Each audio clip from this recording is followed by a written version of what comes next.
And I am live. Isaac should be joining us here shortly. Um, yeah, he actually just texted. He said he's going to be here shortly. So I'm just going to get this started. While we wait for Isaac, I think it's a good idea to kind of cover a little bit about what we're doing with the new training requirements here in the state of Colorado. I know some of you guys already kind of fed up with all of that shit, but I still think it's an important conversation.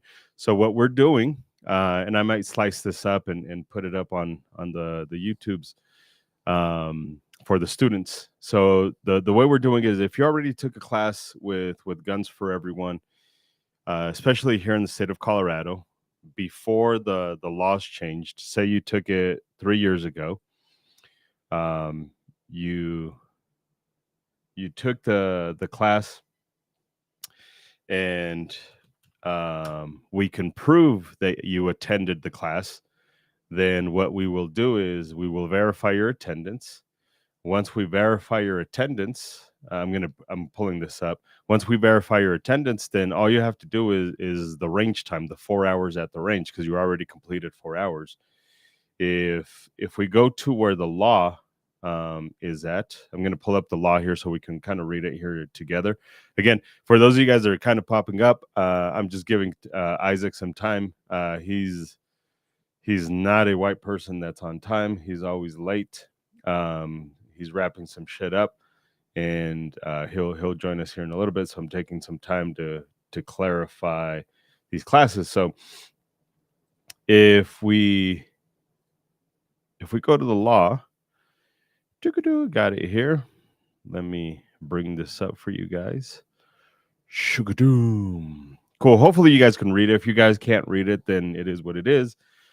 A concealed handgun training class, boom, right here. Concealed handgun training class must be held in person with the instructor of the class at the same location as the students, and no part shall be conducted via the internet.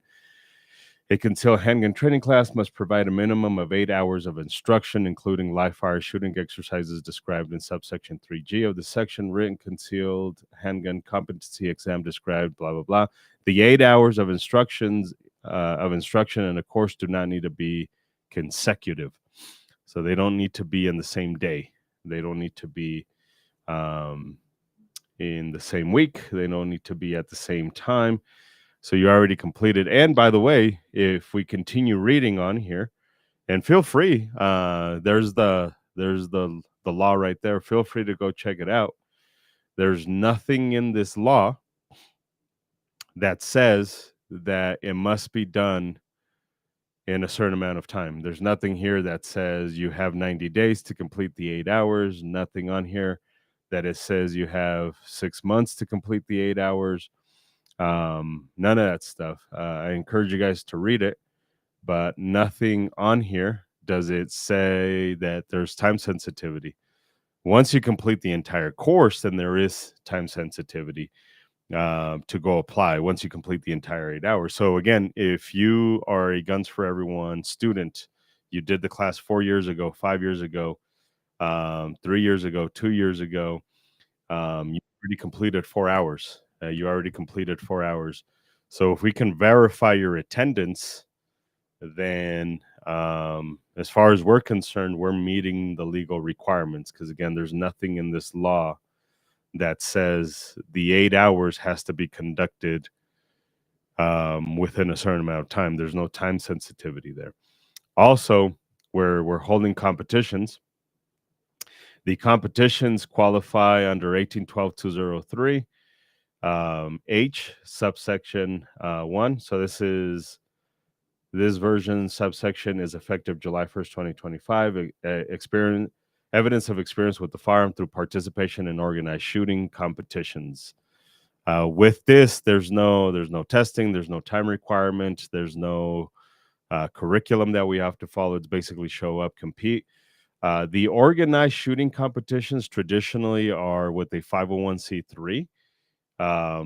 It doesn't necessarily say that. I'm going to plug Isaac in since he's here. It doesn't necessarily say 501c3 here, but it does say organized shooting competitions. And I get it. It doesn't say 501c3. I fully understand. We usually what judges look at is the way it's written in other laws. And if you were to go to where it says possession of a handgun by juveniles, it makes reference to um, engage in organized competitions involving the use of a firearm, participation performance by an organized group under 501c3. So that's usually what a judge would look at. What do other laws say about what the definition of an organized group or organized shooting competition? And there is reference to in the gun laws. In this particular context, is this is the exception when a juvenile can have a pew pew. One of the exceptions, and that's engaged in organized competitions involving the use of a firearm or participating for a performance by an organized group under 501c3. That's the only thing that you ought to look at. A lot of people have been asking me about, do all gas no brakes, does that count? I don't know. I'm not an attorney. I would say be careful because it is it's more than just Joe Schmo's fucking competition. They do it on a regular basis. It's pretty well organized, but there's no organization necessarily behind it. And if you read some of the laws, it does talk about 501c3. So I'd hate for you to take a paper from a competition that's not a 501c3 and then it get denied and then you try and fight it, which will help you do. But there is already verbiage about what an organized group or an organized shooting competition is within the law. And that's in this section. That's the only place where I say to kind of be careful with that shit. But anyways, that's a little bit about how we're doing the concealed carry stuff. I just want to kill some time while Isaac stop. He's like 1/19th Mexican. When it comes to time, that shit always fucking shows up. Oh, my brown blood runs thick when there's a clock. Now this time I had a good excuse, but I'm not going to tell you what it was. Speaking of, I just found this picture. Is that your There Gramps? we go. That's where the Mexican comes from, right there. Yeah. If that don't look Mexican as fuck, well, it kind of looks hickish too. It's hick, yeah, I guess. Yeah. Which I mean, there is a strong correlation with farmers and just looking. Yeah. So, who were you answering a question? No. I just wanted to kill some time. Oh, okay. And then maybe I'll clip that later and then use that. Yeah. Cool. All right. Party time. Now, this time when I opened Restream, it did not ask me if I wanted to stream to my own YouTube channel. Restream seems to be very inconsistent. You are inconsistent. I just clicked the link. You're inconsistent. Your mom's inconsistent. All right. So I talked about this with you on Monday, and I did find the video. So I thought we could just start with this. Nice. Do you want to start with some super gay shit? Yeah. Let's All do right. it. Not All the right. good kind of gay. Let me see here. I'm going to share this. And is it working? Yeah. Okay. So we'll just start from the beginning here. This is Forward Observations, which is a pretty big YouTube channel. 200,000 Homo erectuses. Homo sapiens. I would assume it's all Homo sapiens. And this is one of their, sizzle reels, and they're running speed runs on. Like, I don't understand this. Do you understand? Like, can you explain what is supposed to be happening here? There is nothing in anything I've ever done that would. There's no context where this would be a thing you would do. Yeah. I mean, it's labeled fast as fuck boy. And it is fast. It is fast. Um What did you write? well, we'll get to that in a second. Okay.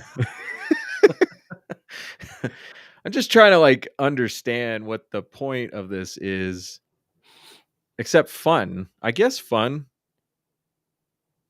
Like this is pretty fun. Um Dude's got no shirt on, and the And cameraman. what is it with gear whores? They're just like, my dick is so small. I want to show my nipples I to think the it's whole just world. like it's the overall. I look the part. I want to look as much like the part as I can. I That think. is a very consistent thing. Is anytime you're around gear whores, Hmm. the shirt must go off. Yeah, or Has at least be painted on. It's so weird. It's so strange. And I'm saying this as somebody who wears those shirts. Like I'm not above it. Mm. um yeah, so if you're the cameraman, this part's really fun, I think.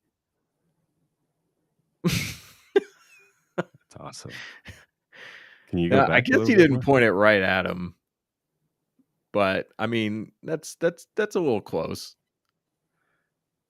Well, Especially when it's far beyond anything we would allow in a competition. well, and it's the question of balance of risk and benefit, and what is the benefit? None. Yeah. This clip, The clip, yeah, I guess.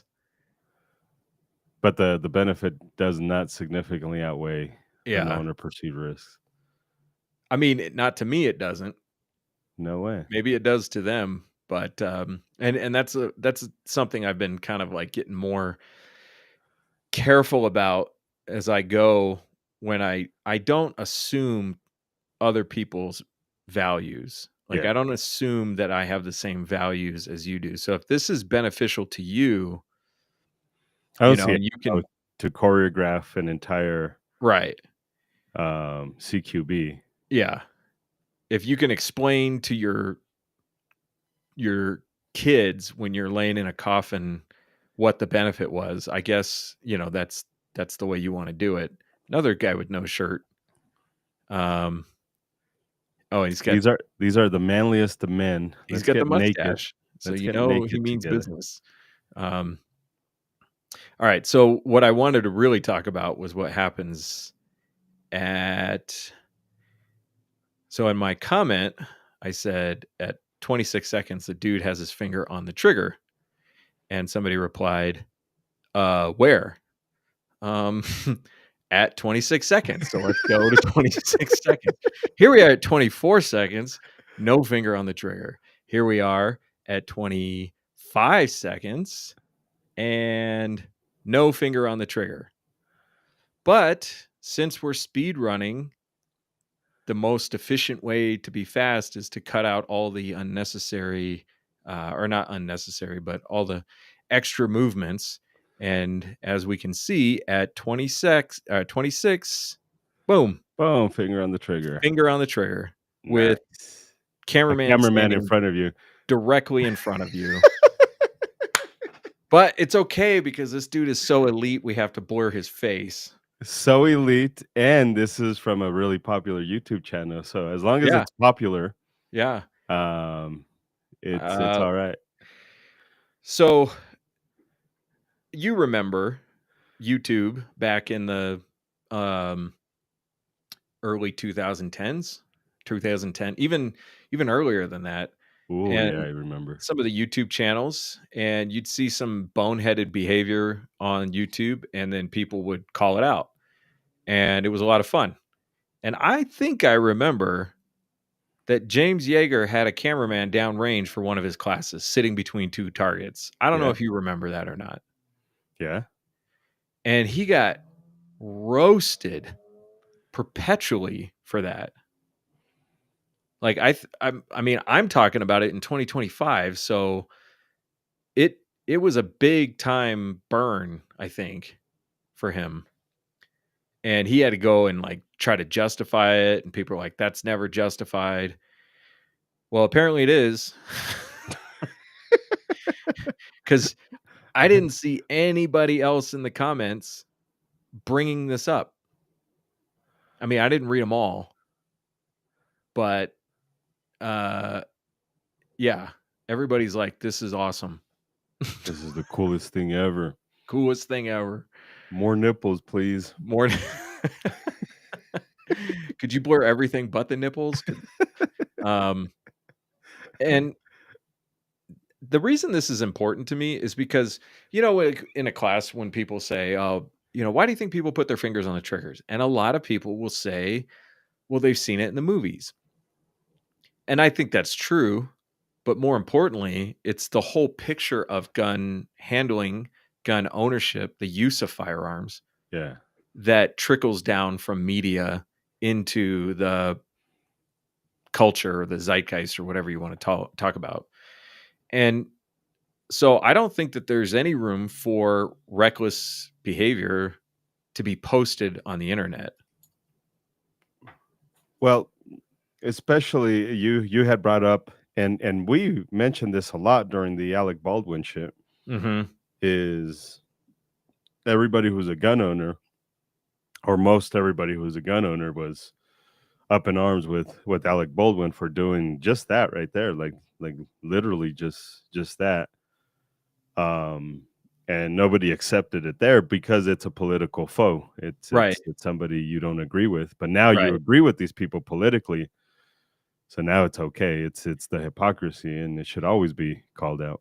And the hypocrisy and also uninformed criticism, Yeah, because I think most people who were talking about Alec Baldwin really had no idea what they were talking about.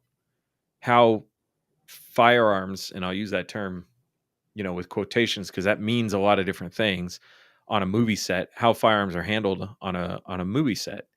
And uh not only that, but whose responsibilities and where do they lie. I do think Alec Baldwin made some huge mistakes, for and sure. the mistakes he made were, as a producer, he was not doing a good job hiring and controlling the people on the set. But the act of pointing a gun that was supposed to be a prop, or something about the gun was supposed to be a prop, whether it was the ammo or the gun itself, and then being told where to point the gun and maybe pull the trigger. Correct. He was just, this was a movie set. This is Correct. supposed to be a secure place, etc. There's all these reasons why we should at least question who's at fault for that. These are real guns in this picture or in this video. Everybody who's handling them knows they're real, and they're full of real ammo, and Correct. they're just dicking around and then posting it on the internet. I But mean, like, I don't want to, you know, I don't want to excuse bad behavior, but if you're going to do shit like this, don't post it on the internet. Like, I have a lot and of things that I've done in my life that were less than bright, and most of them I never posted on the internet. some we did. Some we did, but none of them were safety issues. They were more reputationally destroying issues. Um, and even like we got roasted for a picture. Like, we had people who were totally on our dicks about this picture The cat of one? no, of me laying on the ground and you standing near me with your rifle pointed at the ground. Oh, because of the angle. It look Because it the angle, to it the looked like your resting hanging rifle with the safety on. It looked like it could be pointed at me, but it yeah, wasn't. correct. But it looked like it could have been. Yeah, you were And I mean, demoing a drill, huh? yeah. And of course, Reddit being the primary mover of that, people going crazy. Uh, I just don't understand why you would put this on the internet. 'Cause dumb, that's why. Because dumb. 'Cause dumb, So that's why. anyway, that was one thing that I found this week. What about you? I didn't find shit. You didn't find shit. But All the time you spend on the internet, you don't find anything. I do find it. I just forget about it, and I don't. And in fact, there's a lot of shit that I save, like, oh, this is gonna be dope, and then I just fucking forget about it. Yeah. I don't. All right. How about a defensive gun use that I think is making the rounds? The one in Chicago? No, this is in Memphis. And we haven't talked about this. I don't even know if you've seen it, but let's go ahead and look at it because it's kind of an interesting one. I don't know if sound will come through. Does sound come through? It should come through. Oh, bitch, move. Can you hear that? Yep. Okay. All right. We never talked about the cute chick that fucking saved her boyfriend or her husband, smoked the dude. She came out, her titties were fucking flopping out. I didn't see that one. You didn't see that one? No, I seen that one. So let me just let this play through. Go. This is a repo man who's got the truck hooked up, I think, or the car hooked up. And the guy in the white t-shirt is the owner. Well, not really. If he was the owner, this wouldn't be happening. This is the deadbeat, I guess. Move back up. Oh, bitch. Move back up and I'll drop your fucking car. Drop it now. Drop it now. Back up and I'll drop your fucking car. Back up. Back up, my guy. Drop it. Back up. Drop it. Back up. Drop it. Back up and I'll drop it. Now. Drop it now. Drop it now. Watch out, my guy. Drop it now. Drop it now. I got everything on camera, my guy. Drop it. You reach, I'm finna kill you. I ain't reaching, my guy. Drop it now. Look, you see? Drop it now. And pull it out. Drop it. Drop it now. Oh, fuck! Fuck! He just shot me, dude. Where you at? Where you at? He's following me. Where you at? Where you at? All right, I'm going to skip ahead because Billy! kind of a lot of nothing going on here for a minute. Billy! Hey, hold on a second. So this is about a minute and a half ahead. Hey, I'm good. Let me call 911. He comes back down. All right. Kill him. All right. Call 911, dude. I am. I gotta unlock my motherfucking shit. Motherfucking shit. Man, you should have.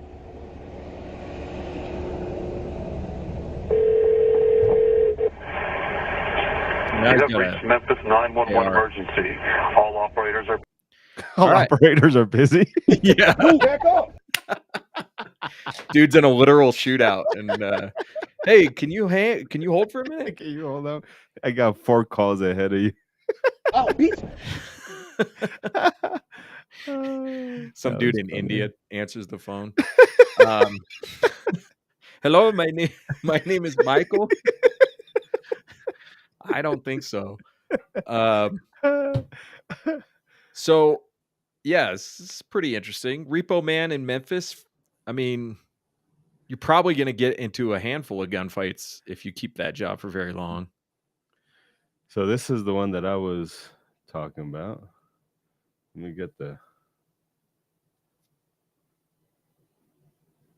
Doo-doo. All right. This one is kind of crazy. Dude pretends to be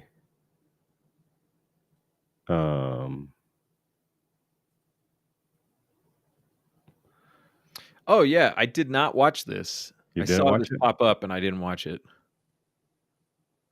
So he's pretending to be He's- a marshal. He's or pretending to something? be a marshal. So he's telling you get on the ground. Let me see if I could get. Repeatedly, he identified himself. No. Yeah, I it's can the hear it. news.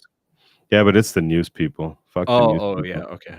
So he's Oh, telling them, "I'm get on the fucking ground, get on the Mhm. ground, blah blah blah," and then shit happens, and then his wife was like, "The fuck you do?" They didn't show the shooting, but she had come out and she started shooting that motherfucker. No way.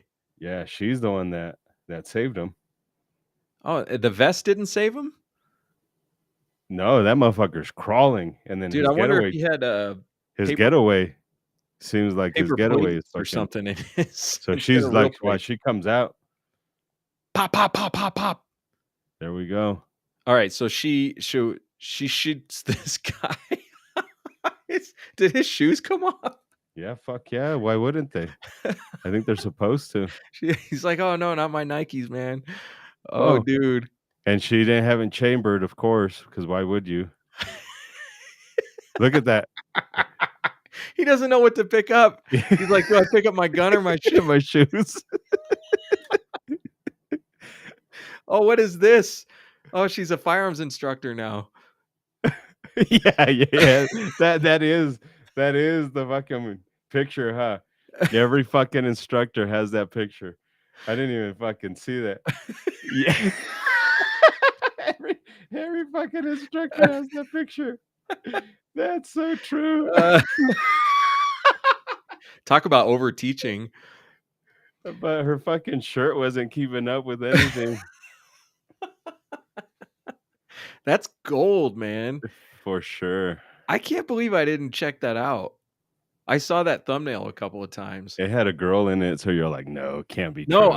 I didn't even I just saw turns table on robbery. And I think what happens, this happens a lot, is if I see that it's a news clip, I don't even bother because nothing super useful is probably going to be in that clip. But I was wrong because that was awesome.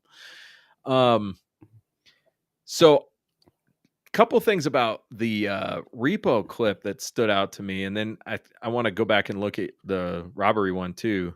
But we talk about drawing on a drawn gun. I'm gonna mute this for a second.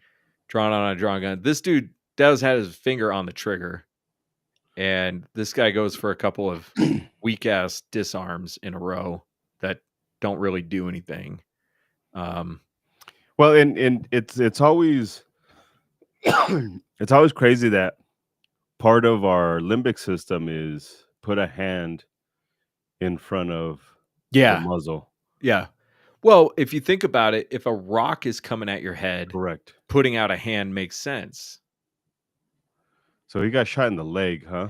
He actually didn't get shot. As far as I didn't get understand, he thought he did, but he didn't. Because it looks like right there as he drives off. Yeah, I mean, the guy shot goes- starts shooting. I got everything on camera, my guy. Drop it. You reach, I'm finna kill you. I ain't reaching, my guy. Drop it now. Look, you see? Drop it now. And pull it out. Drop it. Drop it now. Oh, fuck. Oh yeah. I ain't reaching, my guy. Drop it now. Look, you see? Drop it now. And pull it out. Drop it. Drop it now. So he's already down 3. He's got a revolver, so he only has 3 more. Yeah. If that. So, like, these are the kinds of things that I kind of watch when I see this. If you can hear the dude in the white shirt talking, his breathing is completely out of whack. Yeah. Like, he is in some serious stress breathing. So he's in the middle of his own highly stimulated response, sympathetic nervous system response, because you could tell if the breathing is that affected, his body's working in that stress system, sympathetic nervous system. And that doesn't, I don't take that to mean like this guy should have done done something, not done something, but your attacker could very well be working with the same neurological responses that you are. And that can, that means that your bad guy's not thinking rationally either. Your bad guy's in a stress response, which people do weird things like reach out and grab a gun, or put their hand in front of the firearm. Now, this is where a lot of people think, oh, stress is going to make me worse. Mm-hmm. It's not that it makes you worse. It's just you don't have enough bandwidth to do all of the rational shit. You don't have enough bandwidth to do any of the logical shit. Right. It's not that your muscles are acting worse. If anything, they're actually performing better because of the extra boost of adrenaline that it has, or you're breathing heavier because the body wants you to absorb and get more oxygen into your system so it can it can release the blood and the way it needs to, because now you're pumping more blood through your system, because now your heart is beating faster, so you're actually performing better. The problem is that your brain is operating at a very low fucking bandwidth. Yeah. It's kind of like when you go to a stadium and you try and use your phone, and it's just that everybody's trying to use the phone, so the towers are all fucking fucked. Yeah. Um, So these sympathetic nervous system responses that are happening are designed to increase survivability. correct. Or if you don't want to use the word designed, evolved to increase survivability in threatening circumstances. But they evolved or were designed at a time when firearms didn't exist. Correct. But humans still exist. And actually, quite a number of violent encounters do not involve the bad guy having a weapon at all, let alone a sophisticated weapon like a firearm. So those responses very well could be extraordinarily helpful to you. But like you said, your brain is not processing with the same bandwidth, and the things that you do naturally when a firearm is involved might be counterproductive to other responses that we could try to train new stimulus response patterns for. Correct. Or you can just roll the dice and see what happens. The other thing I noticed in this is this guy it really looks like he's trying to negotiate his way out of this and also find a physical way out of this.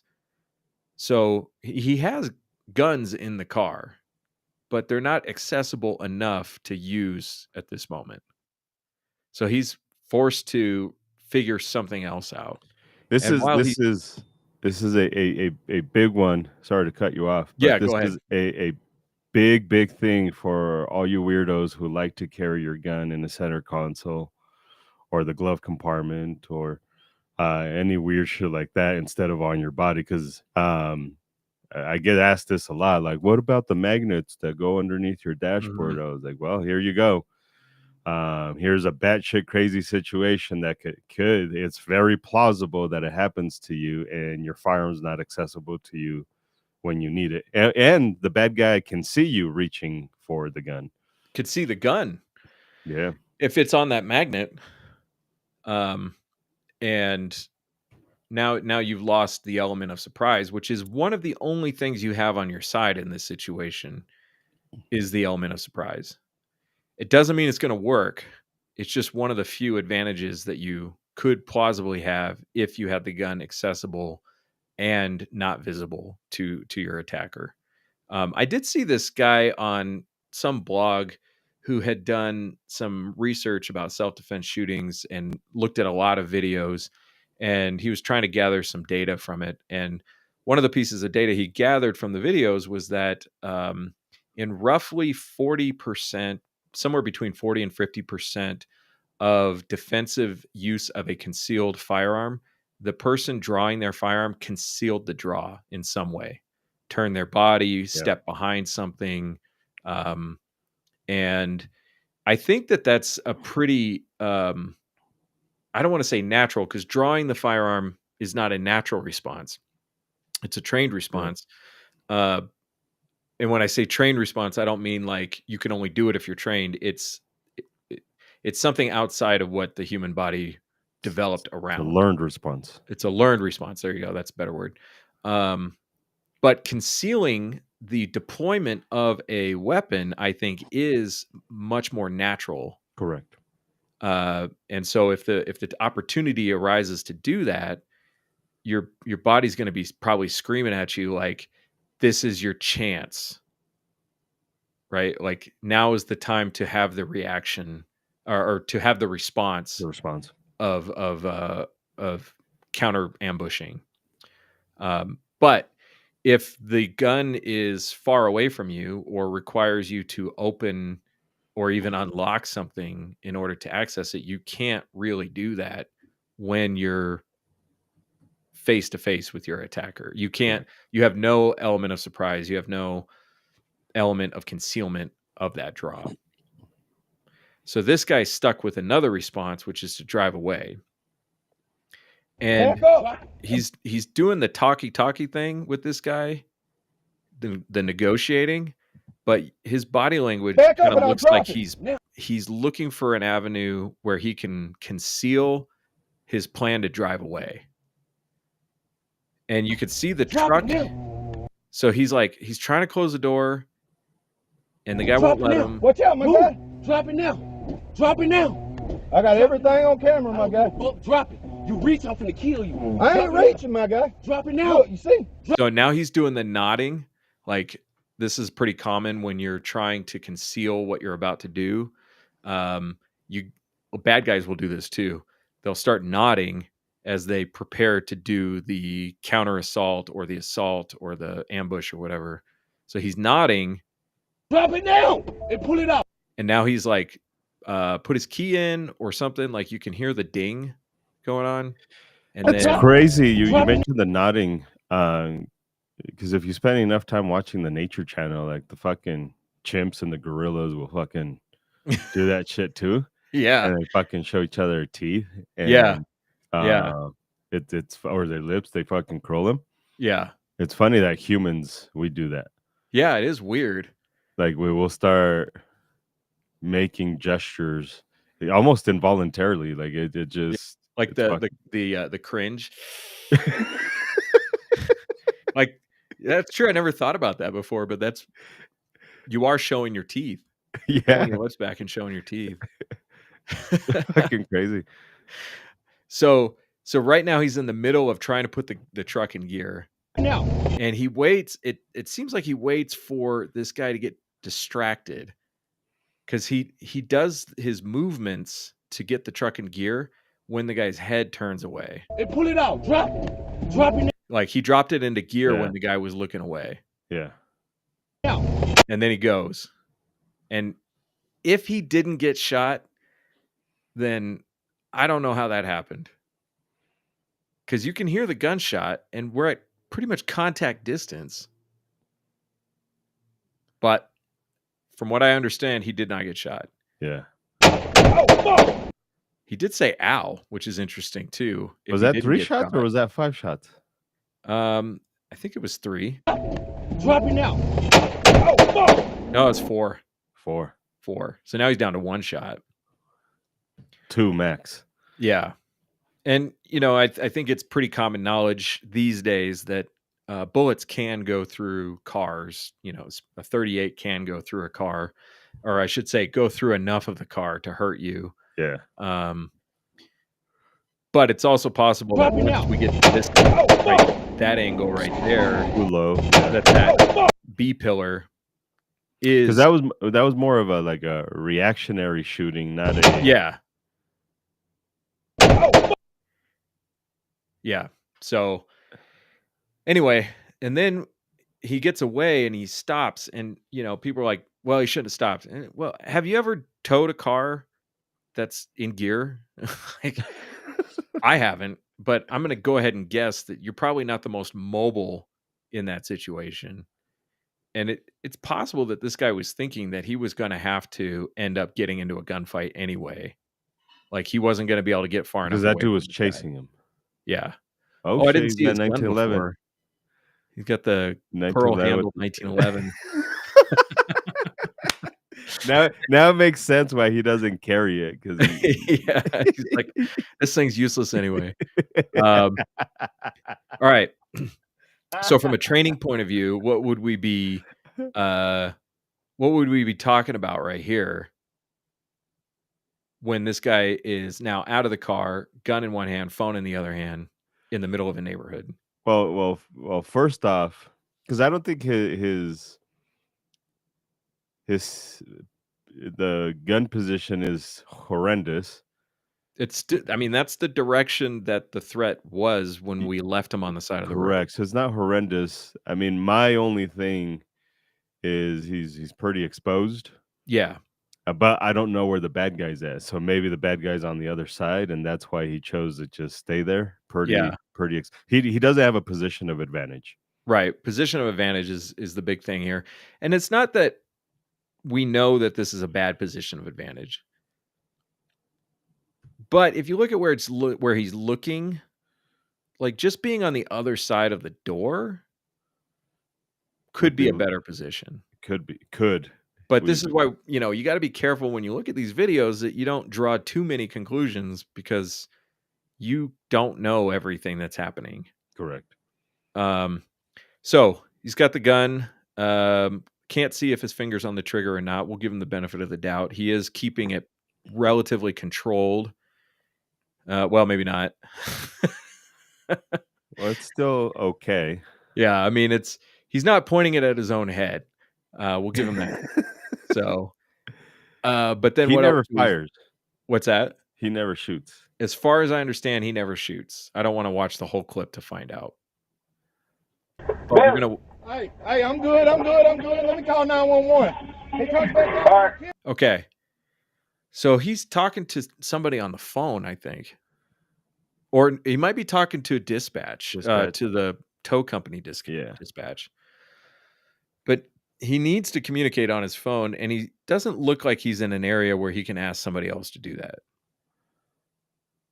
Yeah, because the other people ran inside earlier. Yeah. All right. So then he's got a rifle part right here that I want to talk about. So he has a rifle now.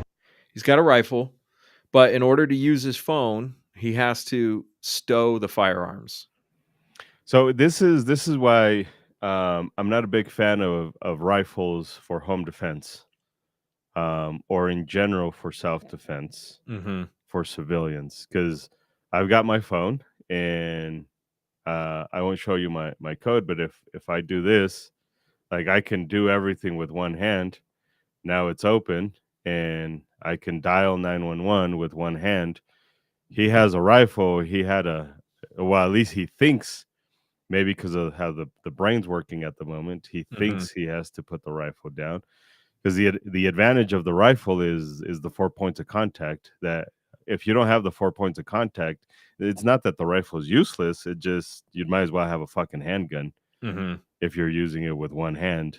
And this is where people were like, well, I my handgun is just so I could get to my rifle. I was like, that's fucking precious if this is fucking World War II or World War III coming soon.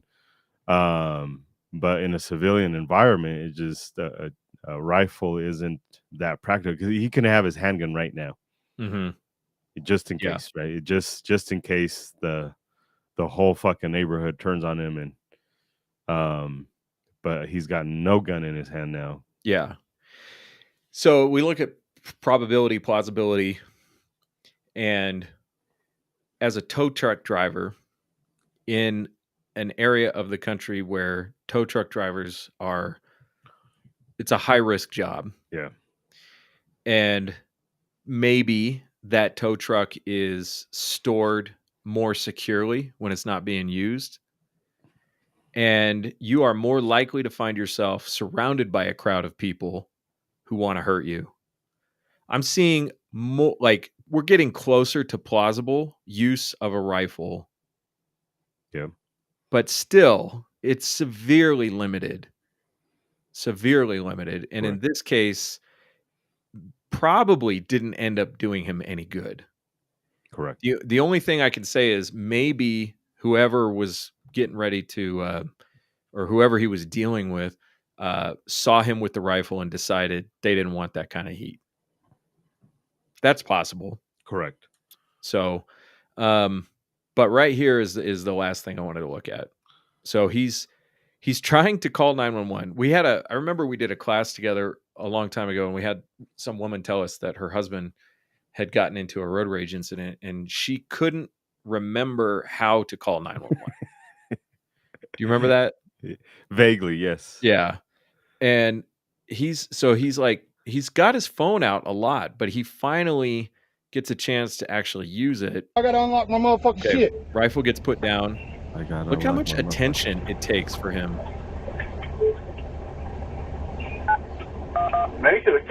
Like, you would never think that it would take you that much to call 911 from your phone. Like, you pick up your phone, you unlock it real quick, hit phone, and then 911. But this dude, his attention goes right into the phone, Yeah. and his movements are slower. Yeah. He's very deliberate. He's probably in tachypsychia right now. Yeah. And while that's happening,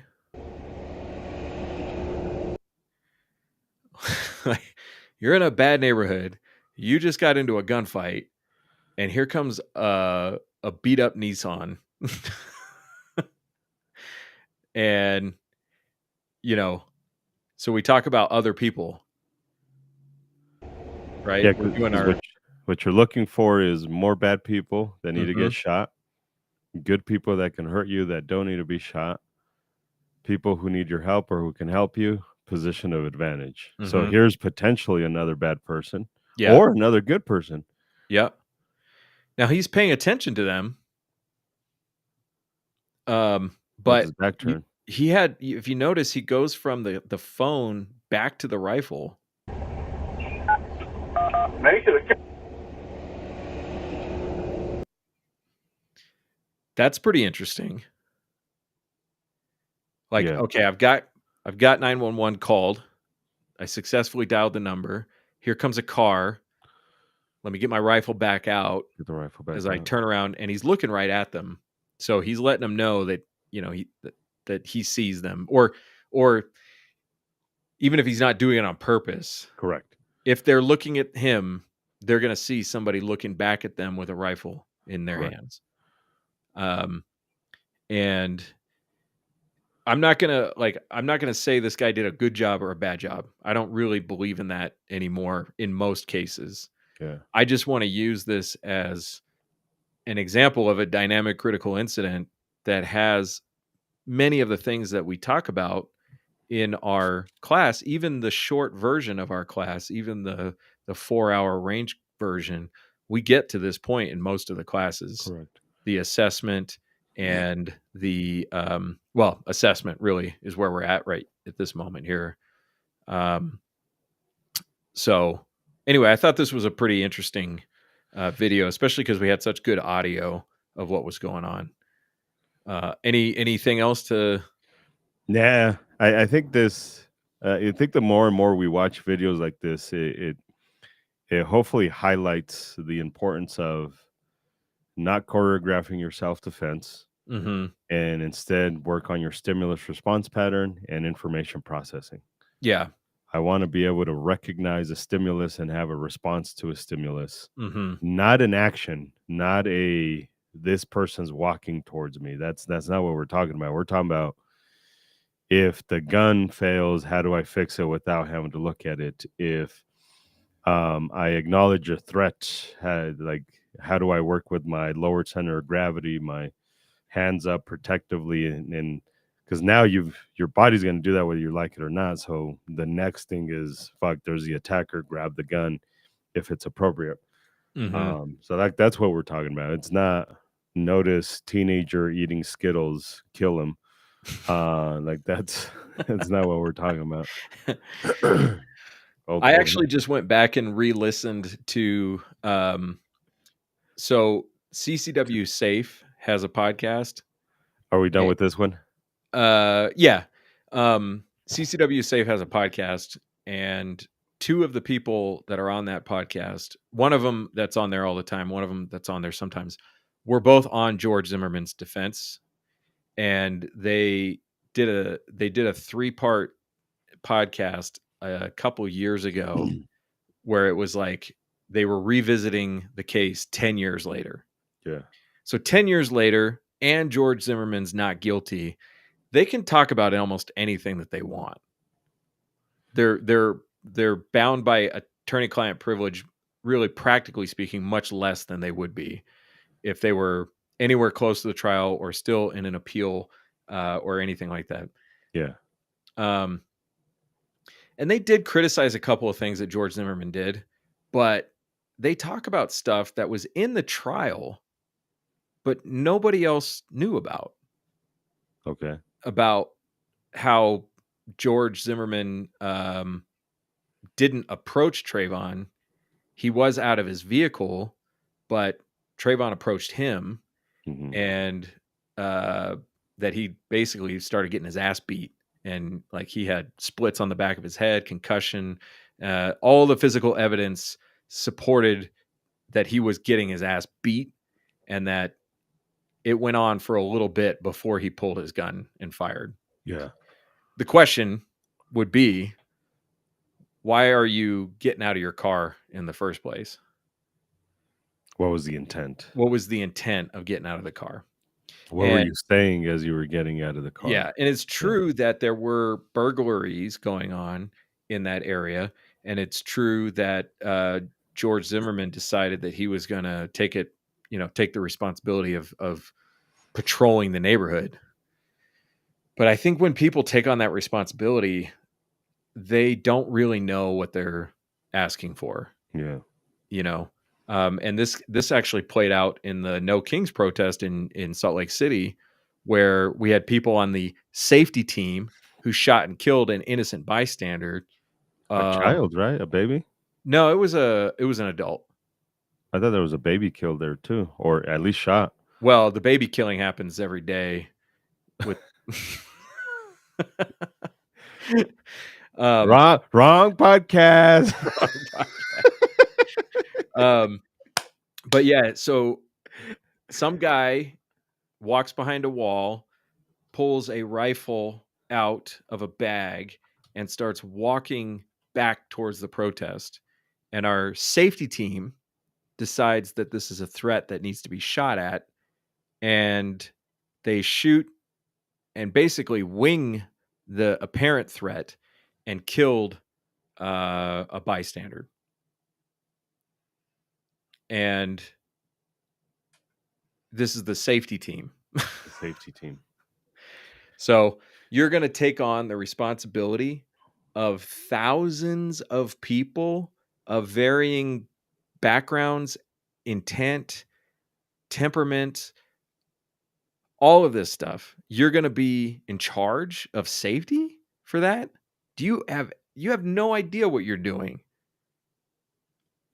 Like, that's crazy, dude. Extraordinarily risky, and I bet that those people did not really consider the fact that they may have to shoot somebody in a crowd.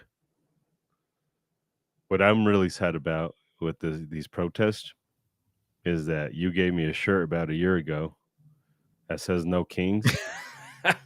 Can't wear it anymore. Now you can't wear it. Now I can't wear it. Just because you don't want to be associated with these morons. Because I'm all about they don't mean it. Because they don't mean it.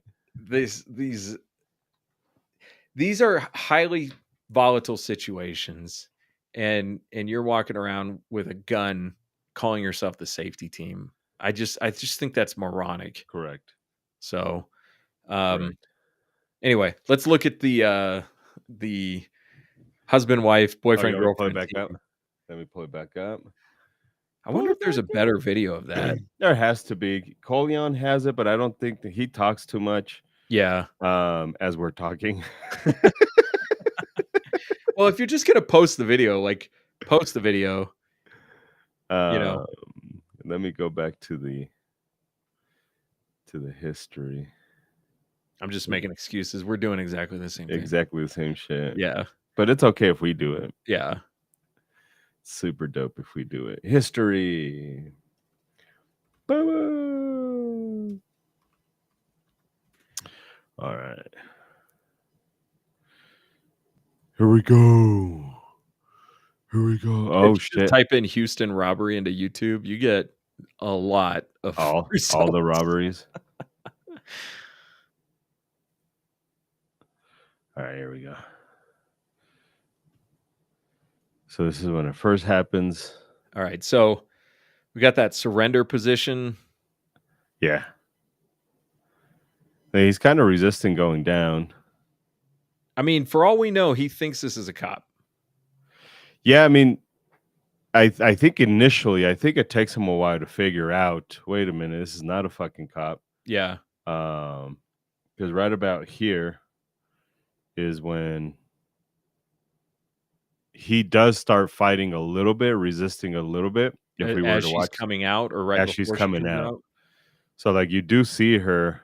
We're gonna have to go I support. think forward, Um, because it later in the thing it picks up let me see. as she's coming out of the store. Let me see. I'm the police. I'm the police. Then a masked man runs up with a flashlight and gun, wearing a vest with the word Marshall on it. They told me I'm a cop. I'm the police. Get on the floor, and I say I don't do anything. You only see that one suspect in the video, but Reyes says there was another person driving the car he arrived in. Reyes says the man forces him to the ground and soon reveals his true intentions. And when he gave me the floor, he told me it's a robbery. It's a robbery. Oh, I'm not the police. amateur, Watching dude. this all from inside the store. Okay, Reyes' here she wife comes. quickly grabs a gun, then confronts the Okay, armed so- suspect. He runs. She losing his wrecks that shoes slide and his twice. gun in the Yeah. process. While Reyes draws his own weapon. He fires multiple rounds. at least So we have of one which hand, hits the unnecessary suspect, one-handed then shooting. crawls to his getaway Unnecessary car. one-handed shooting. Reyes firing a final parting shot. The car drives away. The police told me. I don't think he's ever gonna live that one down. The police told me I did a great job. No, you didn't. Hey, if you win, like Yeah, at least you got fair. that going for you. Yeah. But he should have said the police told me my girlfriend did a great job. My girlfriend did a great job. Yeah, you didn't do shit, fool. I mean, it's tough, right? Because somebody's telling you I'm the cops. Your first reaction is probably, what the fuck did I do? I didn't Yeah. do shit. Yeah. Your first reaction is probably not fight these people. You're probably Well, gonna and die. we've talked about this before. Dude's got a gun drawn on him, at close range. There's not much you can do Yeah. other than wait for an opportunity. for that opportunity. Yeah. Yeah. Let's go back to her shooting real quick. All right, so the timer goes off right here, or where does the timer go off? The timer, the timer goes beep right there. Beep. 1, 2. Oh gosh, she's 3. slow. Quickly grabs a gun. I like that she just she didn't know this guy wasn't out of cop. I guess she just thought her husband's being robbed. She probably didn't see the vest. He fires multiple rounds. She didn't give a. That's a G of a fucking wife. She's like, I don't give a fuck who it is. I don't know. We've never met a dude named Marshall. The fuck is this guy named Marshall? Why does a robber have his name on his fucking chest?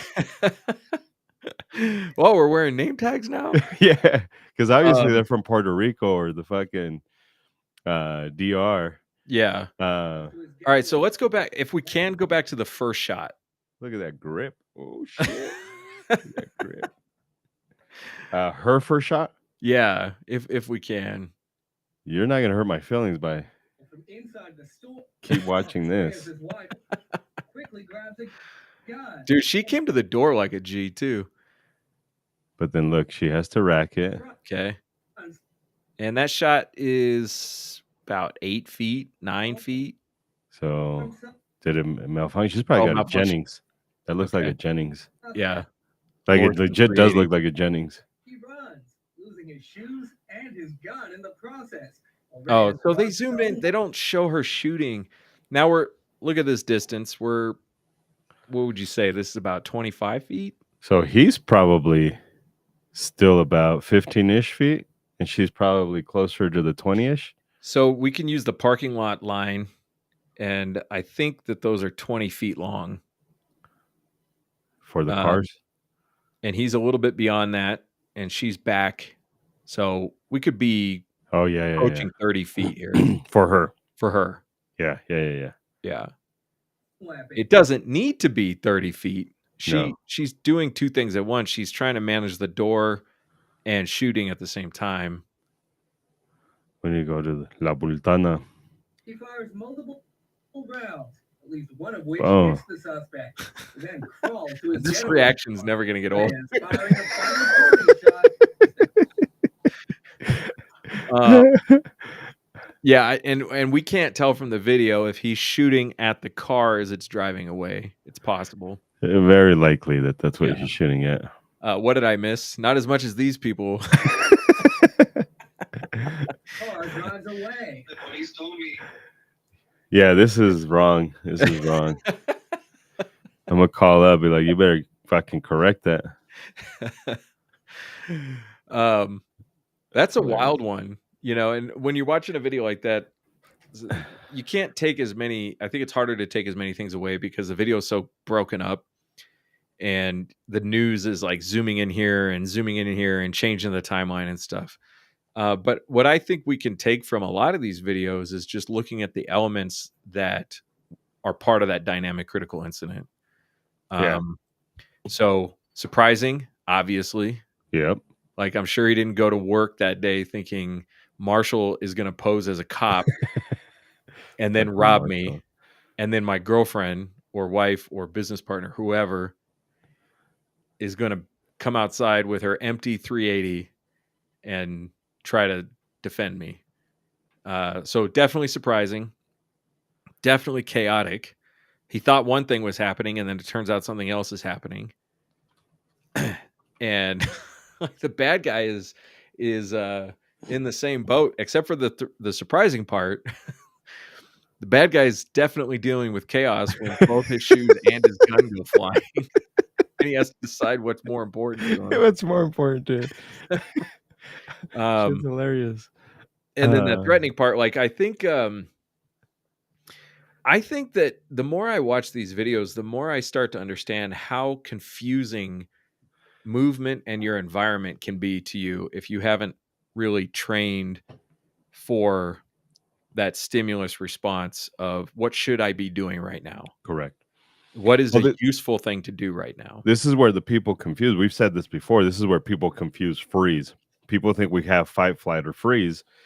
It's not really freeze. It seems like freeze, but your brain just doesn't have a response to a stimulus. So Mhm. it's quite literally just trying to figure out what the fuck do I do right now. Yeah. You're not frozen.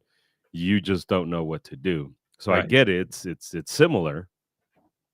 But- Freeze is unable to do. Correct. And what's happening here is going through all the possible options of what to do Correct. and trying to figure out which one is the most beneficial or least harmful. Correct. And it's not intuitive when it's a gunfight, for sure. It's not intuitive what the next best thing to do is. Or I should say it's not always intuitive. You do see people intuitively going for cover or concealment when they think they're being shot at. That we see quite a bit. They don't use it necessarily effectively, but they're kind of drawn to the perceived safety Yeah. of a barrier. Correct. So, but she was moving in and around the doorway while her boyfriend is still outside on the ground. So he's not in a safe place. And she's the fighter at the moment, right? She has the means to defend, Correct. and she's getting further away from the attacker. Well, And he does draw a gun. our good guy? Yeah. Oh, I didn't know that. He had Yeah. his own gun? Yeah, he ends up pulling his own gun. Oh, okay. Yeah. Okay. That's why he stood in that position. I think he just got close to that I pillar. thought she maybe handed off the gun to him. No, he drew his own gun. Okay. She's still trying to shoot as she's trying to go back inside. And then she comes back and then tries to pull him away, Okay. and he continues shooting. Because now he's the man. So now he's, let me go. She's Let me like, "Bro, what are you doing on the floor? Get up." Now that she saved him, now he's like, no, let me go. I would have got him. I'd have got him. Oh man. Yeah, that's not something I'd want to be on video. I got to say, if I were him, I Erase wouldn't be that super shit. stoked about that being out on the internet. And it's nothing really in the moment. Like, I don't think, like I said, I try really hard not to put value, like good bad, on it, because many of these people have never been in anything like this before, and when you're in completely unknown territory, you really don't know what you're going to do, and in the moment, you may not even know what you should be doing. Yeah. I mean, there is the impulse to defend, but how? How are you doing it? Correct. This guy thought he was being arrested, and all of a sudden he finds out it's a robbery, and now his girlfriend's shooting at the guy. That's a lot of change to process in a short amount of time. Correct. But And that kind of bleeds into Gun Website's question is, I think for the most part, none of those would be good because of that. It's not good information processing. So if you go to like an action shooting match, IDPA, USPSA, even ours, Concealed Carry Cup, our competitions, it regardless of how much you try and mimic concealed carry, it's still a game, and your brain is not really it's choreographed. Like you have to be told where to go, how to go, why to go. It's not as organic as because I can't create a competition that's relatively safe, that is very dynamic. That it's fucking what are those games? Pick your own ending or pick your own. choose your own adventure. Yeah, choose your own adventure. Like you Yeah. can't, because at some point it becomes reckless. But that would be a good processing of information, right? Go to this door, go to that door. Like that's, but you can't. Like there's nothing about this real life situation that you can mimic in a at the range, other than processing information. Learn how to process information, work on your stimulus response pattern. Mhm. Everything else is just choreographed. Now, there's very few humans that I would say are good at like the airsoft stuff, like setting up environments where you truly do work on that. Well, But so most like of them are worried about the scenario. This bad guy pulls out a gun and then you have to shoot him. Like that's not real, because I already know what's going to happen. I already Yeah. know after this I'm going to go home. So this topic came up in one of the recent classes I did. We were talking about, not choreographing your shooting, and yet here we are on a shooting range with the target in front of us. In front of us. And how is that not the same thing as choreographing a scenario? And one of the points I made is that what we're doing in the concealed carry range class is part of a longer day. Correct. And the end of that longer day is supposed to get to a point where you're not facing your target. Correct. You don't know which direction you'll be facing when the stimulus is given to you. Correct. And the stimulus that we give is not a shoot command. It's an up command. And it starts off as an up command, like it sounds like I'm telling you to bring your gun up, but I'm not really telling you to bring your gun up. What I'm ultimately getting you to the point is look up and find the problem.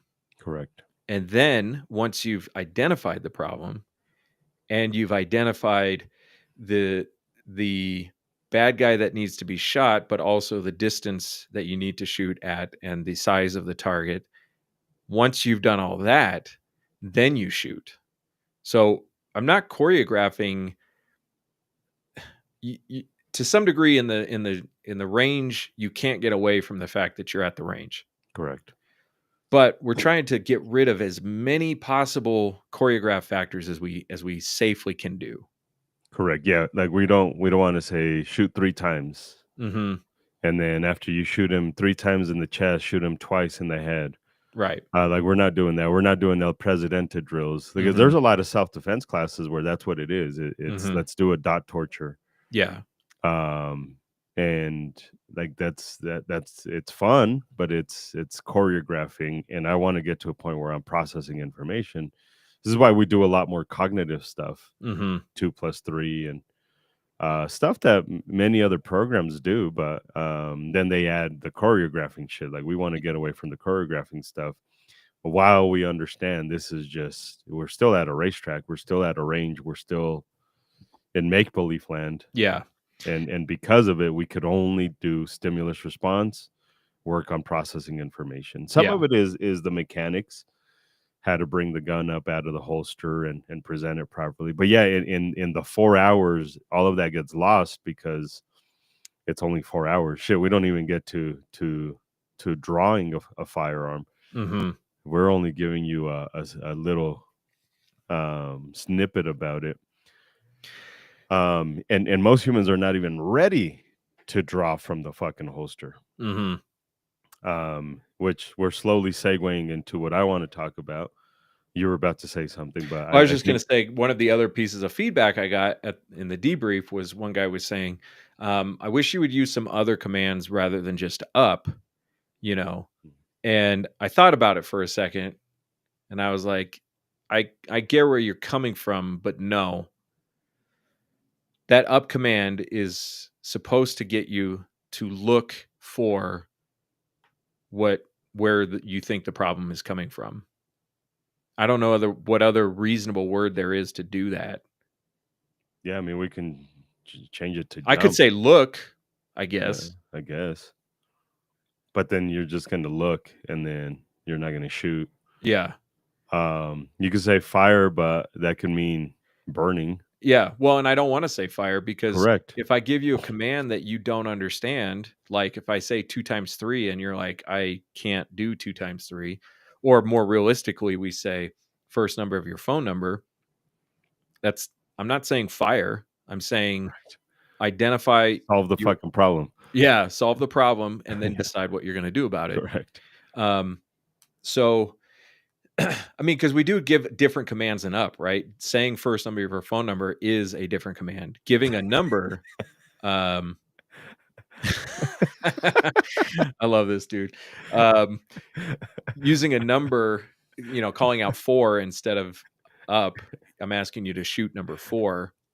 So I guess I understood, but my default was back to like, I'm not giving you a shoot command. I'm giving you a threat command. Correct.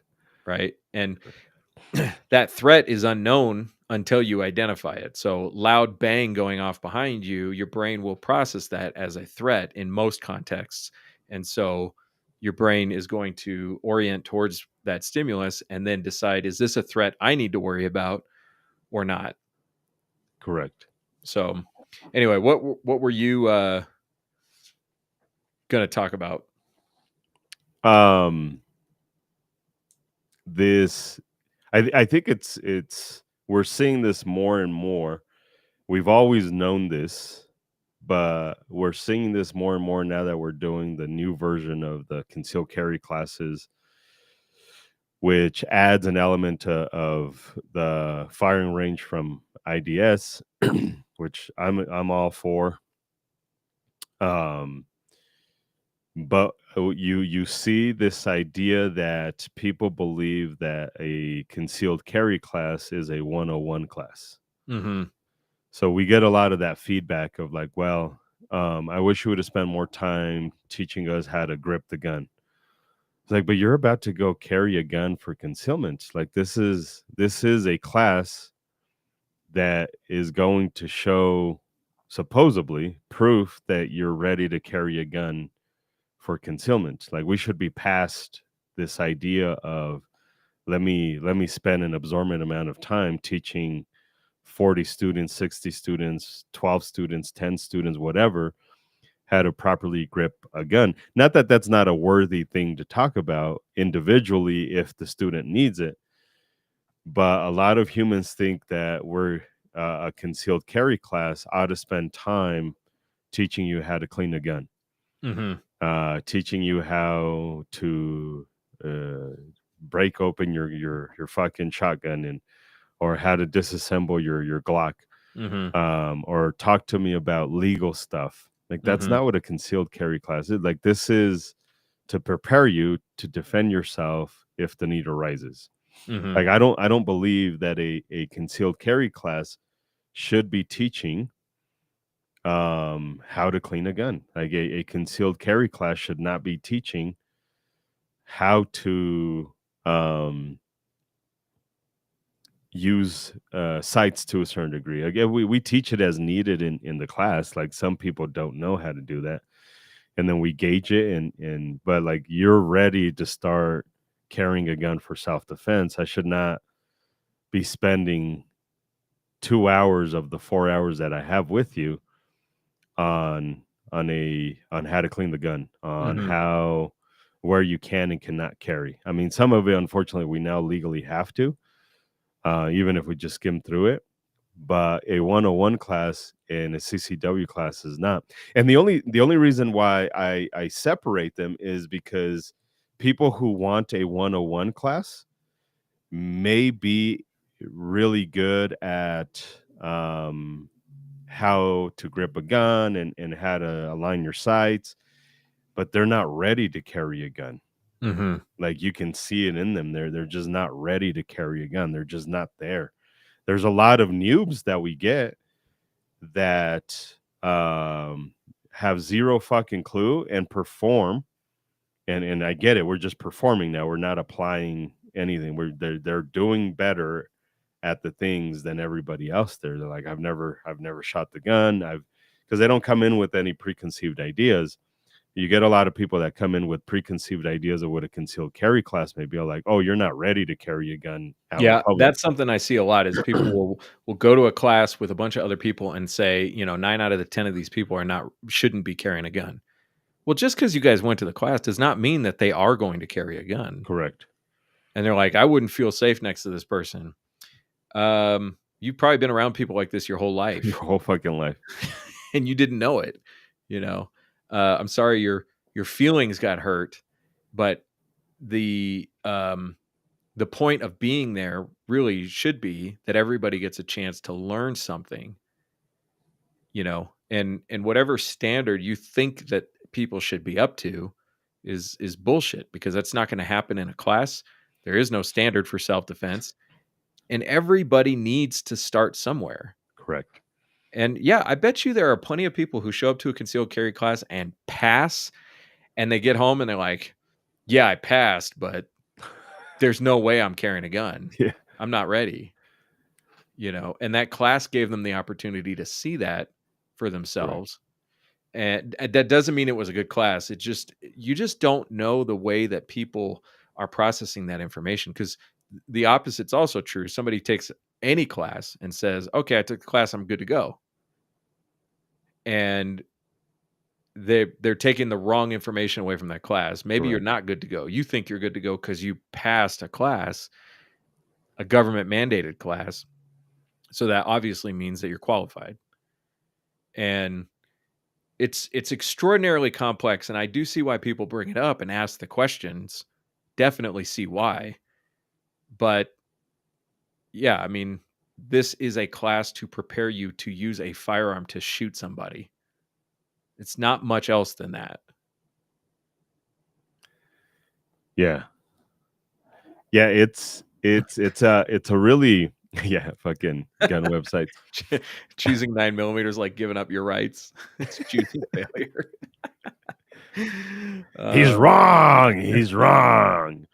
Back in my day in Arizona, CCW class was 16 hours, so it went into depth. Let me ask you, Mr. Gun Websites, because I can't remember your first name. How much time have you spent learning about firearms?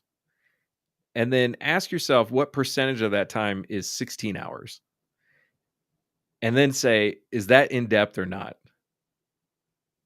Because for me, 16 hours is like probably that I spend that in a week as far as learning more about guns and self-defense. So 16 hours is not in depth. And it doesn't really matter if you're forced to be there. It could be as in depth as a college course. If you don't want to be there, you're not going to learn anything. And if you do want to be there and you do want to learn, then the 16 hours is just going to be part of the story of you developing your knowledge, which maybe encapsulates 5% of gun owners. I think that's the number I think is accurate. If you think about like in 16 hours, like if you talk about just general history, in 16 hours, I don't think you can complete a general history of concealed carry in modern day. Yeah. Like even just from Gen 1, Gen 2, Gen 3 instructors. I think we're now close to Gen 4 instructors. Maybe we are in Gen 4 instructors, right? Because you've Yeah, got your because we're Gen back to 1s. being okay with pointing guns at Yeah, yeah, yeah, cameramen yeah, and yeah. fingers on triggers. Yeah. You've got your Gen 1s, right? We talk about Cooper probably is in that bunch, and Weaver and all those people that came in there. Maybe even Clint Smith. I think Clint Smith is probably considered more Gen 2. Um and all that stuff. So we go back, like, I don't in 16 hours, I think you can barely start to kind of scratch the surface on why we have the 21-foot rule, and why Tuller said that the 21-foot rule is stupid because people misunderstand it, or Jeff Cooper's 4 rules and how they're fucking stupid, and why there's better rules, and Cooper talks about what its actual purpose of the 4 rules were. Clint Smith talks about that as well, because if I'm not mistaken, Clint Smith was with Cooper for a while out at Gunsight in Arizona. I think Website knows this better than I do. Yeah, he's But like, probably the historian here on all of this. so like, if because knowing the history of why things work and why they don't, like, a lot of people is like, well, I get the old timers that talk about hammered guns and revolvers and shit like that. It's like, yeah, but we have to look at the history of, like, when you were growing up, a fucking revolver was probably the best option. Like, I know why you think it's the best option, because you're old. Mm-hmm. And back in the 90s, what kind of guns did we have? We had the fucking Ruger P80s, and we had Yeah. the Smith and Wesson tank machines, and the fucking, like, there was a lot of chunky guns. Everybody rejected the Glock. Not too many people wanted the Glock because plastic, and people like feeling penises and shit in their hands. So they're like, let's get chunky guns. So the best option is a snub nose revolver. If we look at the history, there's a book written about how the 38 is the deadliest gun alive, and then quickly debunked Well, because yeah, I mean, if you look at caliber, just understanding the development of modern handgun calibers, that could easily take 16 hours if you want For to do it sure. right, And gun website says because we went into class was 16 hours, so I went into depth because we would run out of stuff to talk about for that long. Me personally, if I was forced to be in a classroom for 16 hours and we were talking about guns and self-defense, I wouldn't run out of things to talk about. Not because I know all this stuff. I wouldn't run out of questions.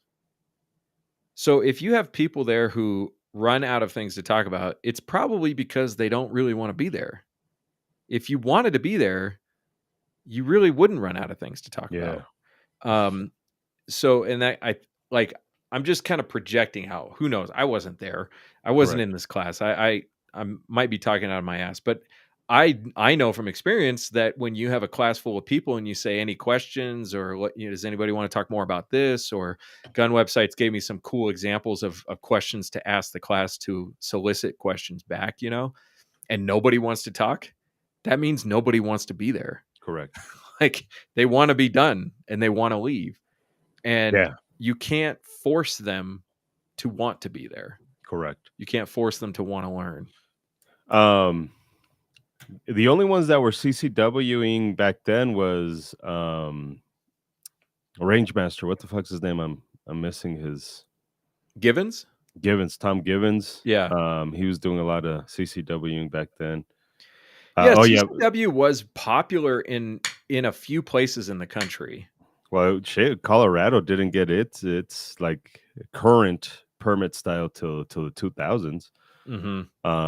Texas got it pretty fucking late as well, if I'm not mistaken, in the 90s for their permit processing. So a lot of humans, and that's it is in order to, I think, I genuinely believe this, and not everybody's here, and I get it and I understand, and this is why I always have to distinguish between what is the purpose of you going to a class, and you should understand this. And a concealed carry class, especially with us, I believe, is a good starting point, but you have to be realistic about why you're there, because I truly believe in order for me to choose a proper gun, I have to understand the history of why they make certain guns, like why hammered guns, why striker fired guns. Because now I understand, like, oh shit, now I understand the logic. Now I understand the intent. Now I understand the history of, and that gets me to think about physics, and that gets me to think about the how it actually moves, and the moment of inertia and all that fucking nerdy shit. And the 21-foot rule, a lot of people use the word, oh, the 21-foot rule, ha ha ha ha, and then like, yeah, but study it. Even Dennis Tooler talks about how a lot of instructors bastardize the 21-foot rule, and Well, kind he of, makes the point that it's not a rule, yeah, and yeah, but people misinterpreted it as a rule. correct, He makes the point that it was an experiment meant to gather some useful information about human reaction time, which correct, it did. It didn't gather perfect information about human reaction time, but he was working with what he knew, you know. correct, We have to recognize how information develops. And I think a lot of people think of information as static. correct, And that's, that's not how we develop skills. That's not how we develop knowledge. We don't, these ideas should not be static. So I give him a huge amount of credit for experimenting and trying different things. And then also, after it was all over, acknowledging the limitations of what he was trying to do, correct, like a real scientist. correct. So, But everybody hangs on to that. Everybody hangs on to that little piece of it, and we do that with everything, right? Everybody thinks that we only use 10% of our brain.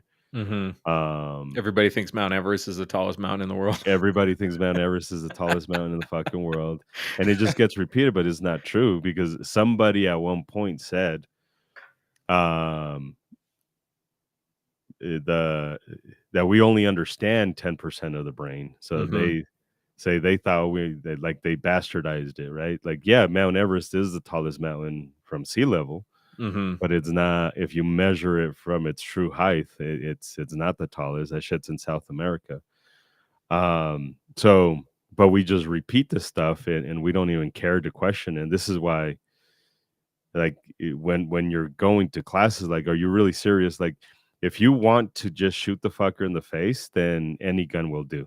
Mhm. Like, there is no choosing a right gun. Quit fucking telling yourself I want to choose the right gun, because if all you're interested in just shooting the fucker when he's trying to fucking put his PP in you, and you said no, and just any fucking gun will do. But we pretend like, well, this is what my brother said, this is what my cousin said, this is what my best friend said, and then we end up at the wrong classes. Um, Now most humans don't know where to start, but and I respect and I get in, and I understand that. But there's a lot of humans that come to concealed carry class. I think you kind of made this point, is you should take a step back and go to like a 101 class. Be like, fuck, I need to learn how the fucking trigger works. Well, yes and no. Yeah. I think that you do this the way that I do it, but when I tell people to load their guns before we start the first shooting exercise, I don't tell them how. I just tell them to load their guns. I don't assume that everybody knows how to do it, but I also don't assume that everybody doesn't know how to do it. And in most of my classes, maybe I got to tell one person what to do. Right. And so, do they need a one-on-one class? What are we going to talk about in the one-on-one class? Yeah. Are you going to learn how to load your gun in the one-on-one class? Because we already proved that you don't even need that. And I show grip because modern defensive handgun grip is counterintuitive to what almost everybody thinks they know Correct. about gripping a gun. So we're going to go ahead and talk about that, but we're not going to spend very much time on it. I'm just going to show it to you once. And then I'm going to tell you to do it. And anybody who doesn't do it right, I'm going to correct it. Well, that means that there are going to be people who are doing it right. So we don't need to spend a lot of time on that either. And then we talk about, pressing the trigger. And I'm just going to talk you through the motion. And we're just going to do that a couple of times. And like, do I need a 101 class for that? Correct. No.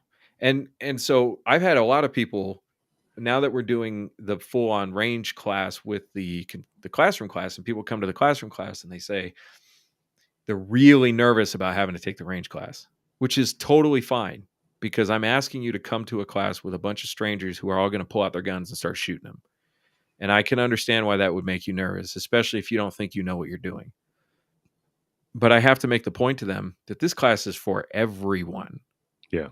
The class is for the people who've been shooting their whole lives, the people who have never touched a gun before, the people who are afraid of the gun, the people who are confident and don't know what they're doing. Yeah. Like, it's for everyone.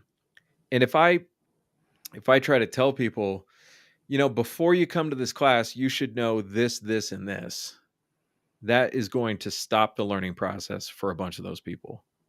Because they're going to be like, oh, I can't take that class until I do this.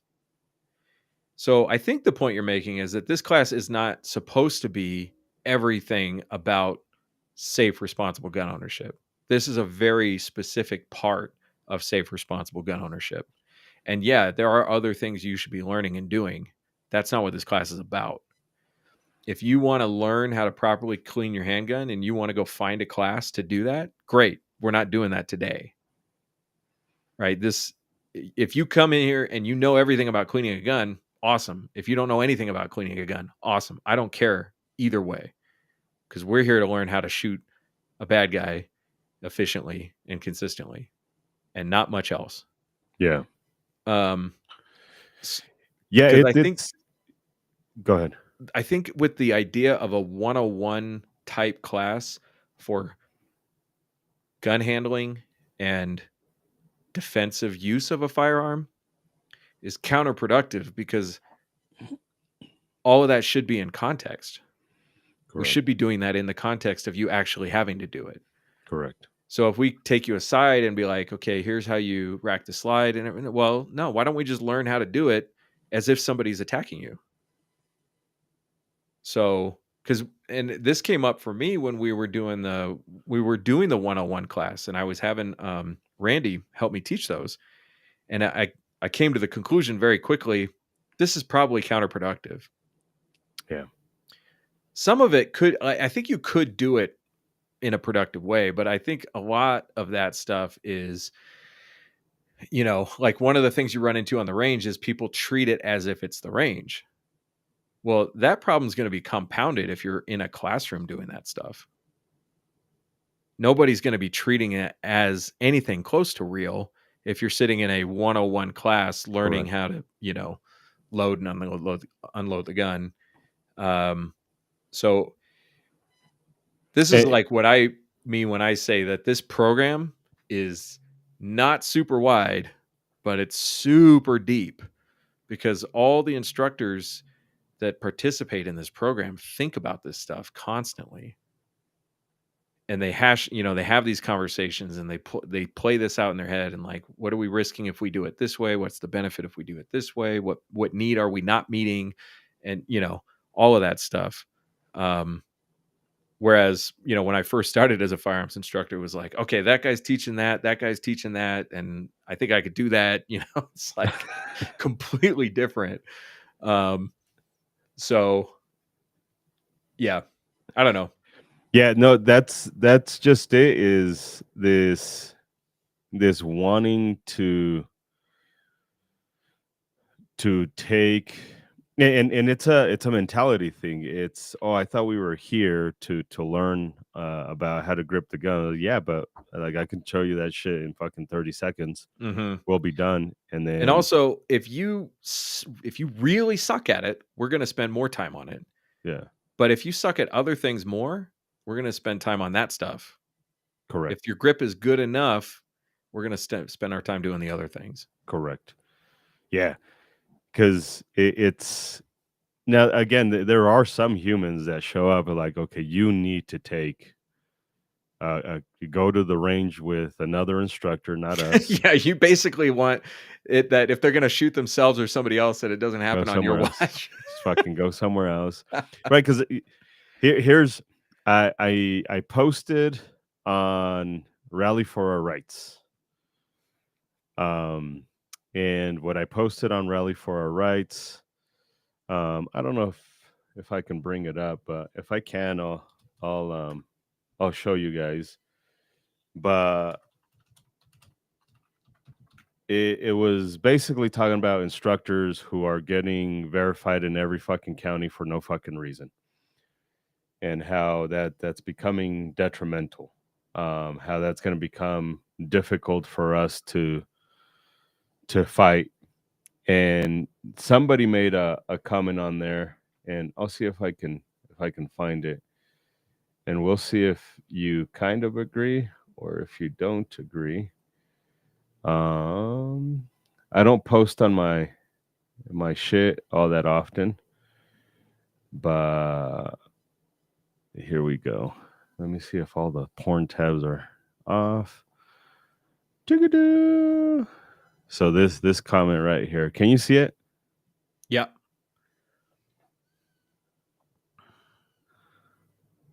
Okay, well, most instructors are just next level used car salesmen, so it checks out.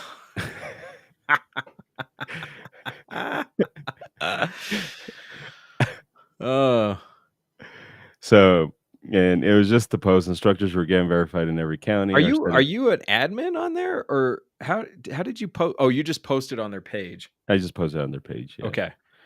All right. So you posted that, and then what did you get pushback from anybody on that? No, because none of the instructors are gonna push back because they know they're wrong. No, they don't know they're wrong. They just don't know how to argue. Which is fair.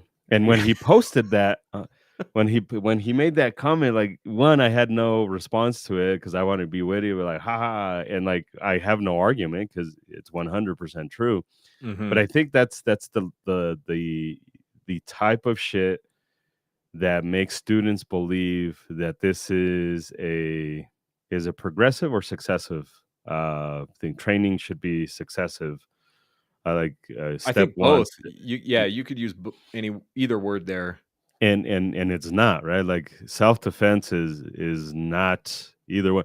The way we run it, the intuitive defensive shooting, is we want you to show up to the IDS only so you understand the concepts. Mm-hmm. It's not a first class type shit. It's just, we want you to understand the concepts. Understand the principles, and then after that you can take APH, advanced pistol handling. You could take unorthodox positions, two-person armed defense, all that stuff. The very first one is not like you have to do this because it's a 101 or a 102. Like, no, it just make sure you understand the concepts, because if you don't understand the concepts here, then you're gonna really suck and struggle in the other classes. Like, that's it.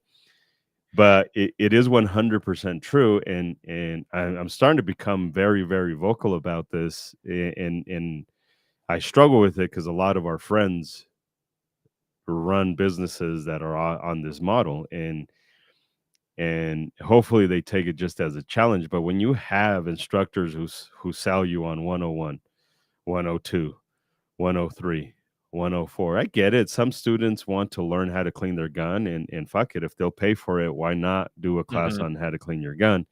Even though, but like, people ask me, hey, will you do a class about cleaning your gun? I was like, no, just fucking take it apart and start scrubbing that bitch. Like, I don't know what the fuck you want me to tell you. Like, there's no magic in cleaning a gun. Just go buy some fucking Rem oil. It kind of reminds me of if you've ever asked a mechanic how to do something on your car, because this is kind of to gun website's point, you want to learn something about your car, and you're like, okay, well, when you change the oil, do you do this?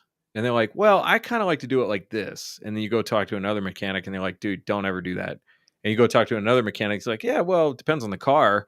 And now you're like, well, I learned from a mechanic, but do you understand the concept of how oil works in the car? Correct. And then, the efficient way to change that, rather than like trying to hunt down like all these like expert opinions about something that's pretty simple, especially in 2025 when the gun barely even needs to be cleaned. Correct. So, well, I heard you have to clean it after every time you look at it. Yeah. Like, Yeah. Just people So, are baffled at me when I was like, I clean it when I need to. Like, well, how do you know you need to? Like, I look at it and I'm like, oh, it needs to be cleaned. Like, it's really that fucking simple. Like, if you shoot it enough, you'll see that it needs to be clean or doesn't need to be clean. yeah. But it's shit like that. So, yeah, this idea of like progressing skills and training. I believe I asked you about this when we were deep in cartel territory in south of the border. Most of the circumstances that you would need to use a handgun are pretty much covered in the IDS intuitive defensive shooting class. Correct. If we're looking at, the pie chart of likely plausibility, probability, possibility, the biggest thing is, how to safely deploy the handgun and how to effectively deploy the handgun, and then how to not stand still when you're doing that. And then from there, you're just working on getting better. So the advanced pistol handling focuses more on things like one-handed shooting, or what are some of the other things covered in the advanced pistol handling class? That's when you start to get into the non-diagnostic linear malfunctions. Mm-hmm. So, like, how can I clear a malfunction without looking at my firearm? But we do that in the IDS class. I guess we do it when it comes up, right? Only when it comes up. Like, it's Okay. not part of the curriculum. Okay. It's not part of the curriculum. We Oh, talk isn't about it fun when that comes up on the first couple of rounds? 'Cause it. you're like, it's way too early to talk about this. Dude, last Sunday I had a fucking a 1911, go figure, a Kimber 1911, and this chick's like, well, my boyfriend, he's the one that got this for me. I was like, well, that's what happens. You end up with fucking shitty Yeah, guns. get a new boyfriend. Get a new fucking boyfriend and a new gun. After you get a new gun. Yeah. And for those of you guys kind of wondering, this is what we talk about is possible, plausible, probable. And yeah, so it's this gun kept malfunctioning. Like, fuck, I guess we need to talk about the malfunction stuff. But we only talk about it if we need to. In the advanced pistol handling, it's an explicit thing. Like, we are going to talk about the proper way in a defensive shooting context how to clear a malfunction so you don't have to look at the firearm. And it's a linear thing. If this happens, then you ought to do this, and the shit that you should be practicing. Yeah. And a lot of it is just that, right? Like, we are talking about, like, IDS, our intuitive defensive shooting, covers this. It's the most likely of things to happen. It's a probability. It starts to move and creep in here, and then you talk about the plausible. Well, how likely is it for your gun to malfunction during a fight? Not very likely, but not zero. So let's talk about it. And unorthodox position is also right around this area. Like, how likely is it for you to have to shoot while you're laying down? Not very likely, but it's not zero. So that's but so more shooting positions, malfunctions, more one-handed shooting, because sometimes in an IDS class, you probably would spend a little time doing some one-handed shooting if you were doing the full 8-hour class. If I you're don't doing spend the full any 8 time hour. on it in the concealed carry class. But yeah, it's still the same concepts and principles, and it's like the more you understand them, the more the answers to the questions you have become apparent. Correct. Yeah. And this is why people should not confuse a concealed carry class with a 101 class. A concealed carry class is to start thinking about self-defense, not how to clean your gun, like not any of that stuff. We need to think about shit has hit the fan. Now what? And it's a completely different mindset. It's a completely different mindset. The quality of students, and I don't say this in a bad thing, but the quality of students is significantly different in an IDS class than a concealed carry class. Yeah, well, for the most part, the concealed carry class is full of people who have to be there, not who want to be there. Correct. And this is another thing that comes up a lot is people are very concerned about the untrained gun owning public. Gun websites. Yeah. maybe laying down is a more probable thing. Especially if you hang out with the lot lizards a lot. The lot The lizards. lot lizards. So most people who carry a gun in public have effectively zero training. Most people who carry a gun lawfully in public have effectively zero training. Zero training. And yet we don't have guns going off at grocery stores accidentally. It's actually relatively rare that Pretty an rare. innocent bystander gets shot. And it's more likely in scenarios where that person really should have not even used the gun. So the general risk is more like, are you going to be successful when you use the gun to defend yourself? Not so much the threat to the general public. And accidents at home with guns has gone down significantly since the 60s, to the point where it's one of the least likely home accidents you're going to have. So you have all these indicators pointing to people don't train, and the risk remains low, relatively speaking. Yeah. So what is this? Heat waves kill more people than guns? So if you ask Google, do people, just because you brought up how rare it is for Mhm. accidents to happen, do people in Europe die from heat more than Americans from gun deaths? Yes. A recent study indicates that a single 10-day heat wave in Europe resulted in 2,300 deaths, surpassing the number of gun deaths in the United States for that same period, according to Al Wow. Jazeera, which is not gun friendly. Nope. While the study specifically focused on heat waves, it highlights the significant impact on extreme heat and mortality, especially in the regions accustomed to such conditions. Gun deaths in the U.S., while a serious concern, do not consistently reach the level seen in this European heat wave. For example, in 2012, gun deaths were comparable to motor vehicle deaths in some states, but not at the same level as 2,300 deaths from heat waves. Huh. You know what this makes me think of? We put guns on a pedestal for some reason. Everybody seems to put guns on a pedestal. Anti-gunners put guns on a pedestal. Pro-gunners put guns on a pedestal. People who don't really lean one way or the other, but you pull out a gun and it's like, whoa. It is a dangerous item, but I was using a router in my garage recently, Yeah. and even after I figured out how dangerous this thing was, I had a hard time controlling it. I had a hard time safely using that thing to the point where it wasn't going to kick back and take my nose off, And I'm like, this tool is dangerous. This is a dangerous tool. It has a huge amount of torque on it, and it's hard to control. Even when you're Correct. using it properly, it's hard to control it. But we don't put those on a pedestal. Now, nobody's using a router to, rob somebody.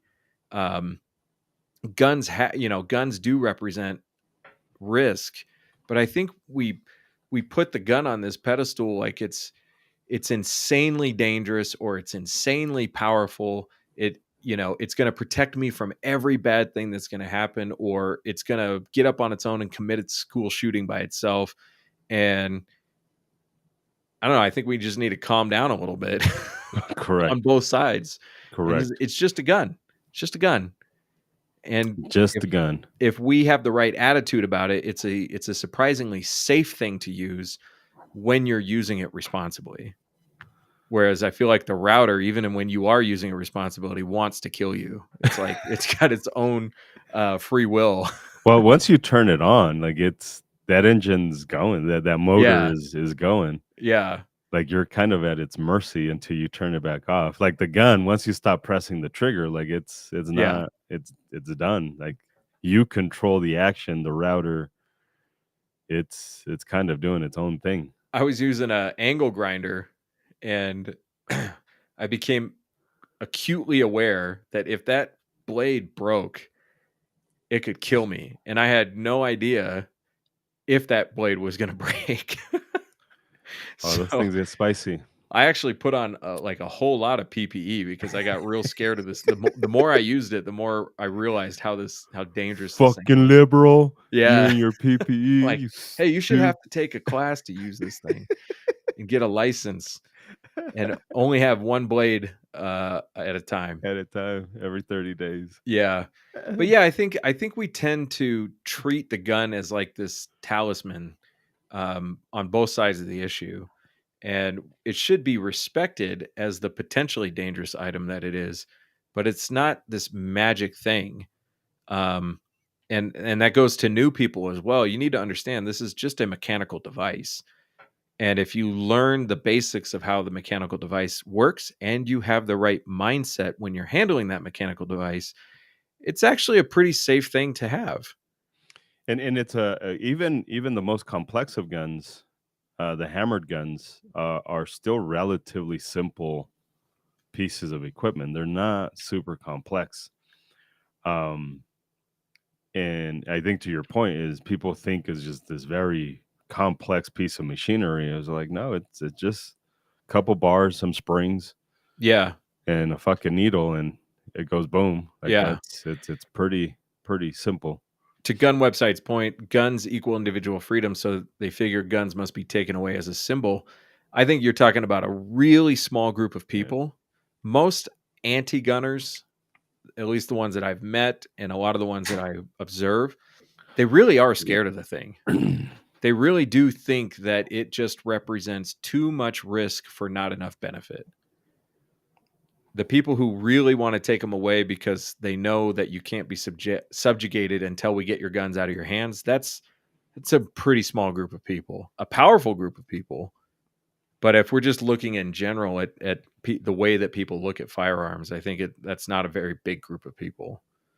Because most people, if you ask them, do we need, should you have more freedom? They think about all the things that they want freedom for, and they say, yeah, like the No Kings protest, give us our freedom back, because they think that Trump's taken their freedom, and maybe he is, but they're like, we're pro freedom, we're pro freedom, we're pro freedom. Although you probably ask a bunch of them, what about guns? Well, you shouldn't have them; they're too dangerous. So, anyway, it's just something I was thinking about when you were talking about that, because people tend to put more. They overthink it, I think, when it comes to guns and learning about guns. Well, I don't know when the fuck I talked about this or I mentioned this, but it's in Carlin, George Carlin says this the best when thinking about climate change, and nobody's really worried. The left is really not worried about climate change. They're worried about how it affects them personally. That's the only reason why they're so passionate about it, because it affects them personally. Very few humans will get involved in this stuff until it affects them personally. A lot of the anti-gunners that you and I talked to were affected personally with firearms, and that's why they're in a very negative way. In a very negative way. And their only way to solve this is that let's try and get rid of these stuff. I have a friend of the family. Her brother died in a motorcycle crash, and I remember her Facebook post shortly after that. It was just like, "Fuck motorcycles, they're the fucking devil, and I wish they were never invented." And but before that, it was like, "Look at my brother and his new fucking motorcycle." But unfortunately, he died probably doing dumb shit on a motorcycle. And her only response was, "Let's get rid of motorcycles." My mom, when she got breast cancer, unfortunately, she won. That was stone cold. When my mom got breast cancer, everybody was pissed off at me because I wouldn't go to the march in the one they have in October, to the Susan B. Is it Susan B. March for the titties or some shit like that every year. I ain't never been to no march for titties. So yeah, the whole family got fucking shirts and it said "Save the Chi-Chis," and I was like, you guys are all hypocrites. You guys are all hypocrites. I'm sorry, but I'm not going to participate in this. As because usual, the downer. the downer, the fucking downer, like, and everybody's like, oh, but we have to because fuck cancer. Um, and then she got surgery and she got better. And then guess how many marches they go to every year now? Guess. Take a wild They're fucking like, guess. we did it. It worked. It worked. It worked. They went to one, and then that was it. I was like, but what about cancer? Like, because it's still Yeah. there. Like, what about it? Because it doesn't affect them anymore. Yeah. It no longer affects them anymore, and that's why I couldn't bring myself to do it. I do it if it was something I was passionate about, but I'm not passionate about it. Like, that's not my play. It's not my thing. I feel bad because they So want me to be. it's not that you have a thing against the march. It's the thing is like you're only doing it because it's happening right now. Wait, I just had this in my head, and I swear to God, it just evaporated right out of my head. You're not going because you've never been. Yeah. It was never important to you before, No. and you know that when she beats it, it won't be important to you anymore. No more. Or if it was somebody else. If it was, so like if like tomorrow all of a sudden I'm like, yeah, cancer is awesome, like it sucks, and like let's go fight for cancer, then I guess, but it has to be something that I'm passionate about. Yeah. But most anti-gunners are I've dealt with plenty of them because we participate in the meetings and we participate in the panels and all that shit. They were just affected by it, and they Yeah. think the only way they can do it is the same way people participate in every other thing is, let's go to the march, let's show up to the Capitol, let's do this because somebody needs to stop cancer and somebody needs to stop climate changing, and somebody needs to bring wolves to Colorado, and because somehow, some way, and it impacted you. Yeah. And that's the only reason you care about it. Like, Yeah. I'm not gonna, like, I understand it. I don't agree with it. I don't agree with the people that I sit in panels with. Like, you should have done this before it affected you. But like, I didn't do the stuff. At some point, we have to say the uncomfortable thing is like, yeah, sucks that your family member died, but like what's that got to do with me?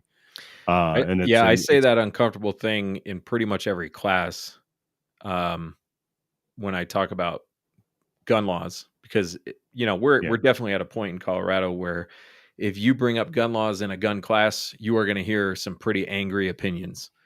And I tell people, you can complain all you want, but this is your fault. So your fault, little bitch. If you didn't take responsibility and match your energy with action, then all you're doing is talking. You're not doing anything about it.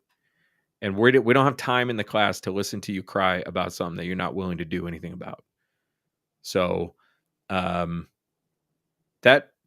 pretty much shuts down the conversation, which is mostly what I'm trying to do. It's like move on to more important things. But I also want people to understand that gun rights are a continuous effort, not a rest on your laurels type thing. And if you say you care about it, but you're not willing to, do something about it, then I don't have any time to listen to that. Yeah. So, and I tell people I'm not doing everything that I feel like I should be doing. So I'm not coming down on you from a position of like, I've done it all and you haven't done anything. I'm talking to myself too. But one thing you won't hear me do in that class is complain about the gun laws. I don't like them, but I'm not going to waste any time complaining about it if I don't feel like I've done every single thing I could do to stop it. Correct. So, I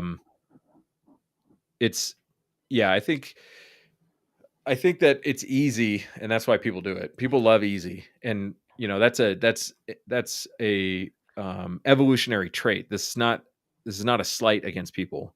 People, you are wired to like easy. The problem is that if you don't identify the overall big picture, then you might be going for the wrong easy thing. So it's easier to keep your rights than to fight to get them back. So do the easy thing and fight to keep them rather than lose them and try to get them back. Well, this is the argument, right? With everybody who's like, that's why I left Colorado. I was like, well, your state's next. Yeah. Your state's next. Yeah. Because all of the people that are getting fed up here who are in the middle, all of the people who are not Republican, who are not Democrat, and couldn't give two fucks about your gun rights and are fucking off to your state. And they're not, and they're going to do nothing in your state to protect gun they're rights. going to do absolutely nothing in your state, and like this is a in the long run, like it's going to catch up to your state because you keep fucking running away from every fucking state. Because that's what happened here. Everybody from Cali was like, fuck California. Even the Democrats in Cali are like, these fuckers are batshit crazy. We're leaving. They ended up here like, oh, the economy's awesome. Let's fucking ruin it. Let's fucking ruin it here. Because surely what didn't work in California will work here in the state of Colorado. And now we're in a fucking deficit. This reminds me of that that expression or that phrase or whatever. Like anytime you get pissed off about traffic, remember you are traffic. You are traffic. You are traffic. I say that jokingly all the time. I don't think my family ever fucking gets this. But like every time we're in traffic, it's like, why are all these assholes out here? Yeah. These fucking pieces of shit. Fucking, why are they fucking? You get mad at the guy in front of you for slowing down. Well, guess what the guy behind you is doing? Getting mad at you for slowing down. Yeah.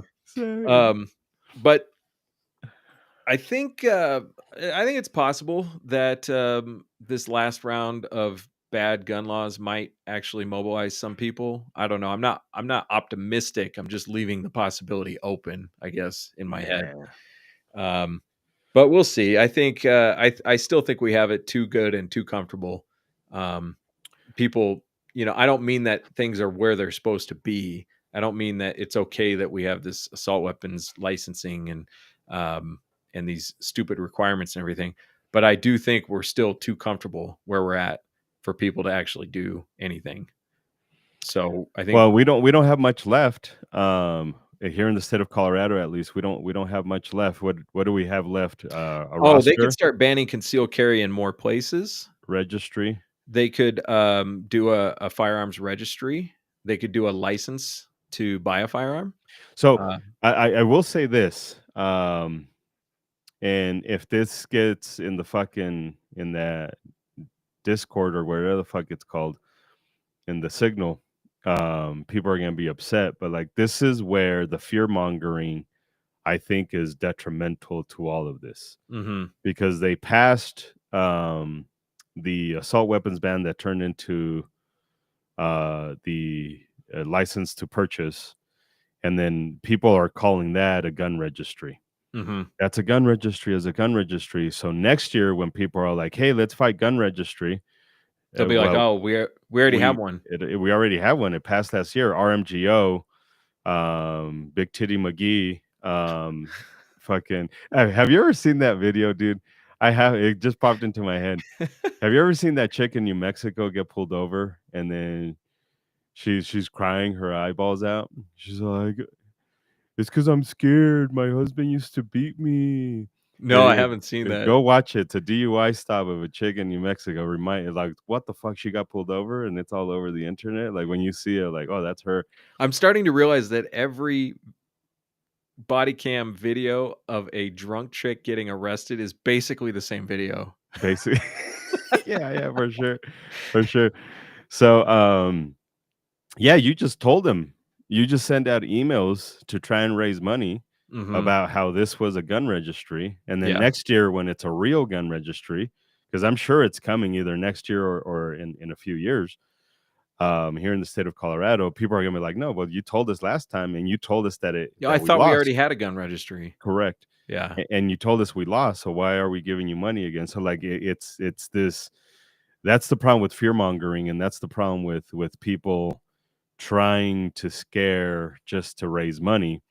Well, so what's the flip side? If all you do is inform people, they don't participate. Yeah. It's sad either way. That's why I mean it's too comfortable.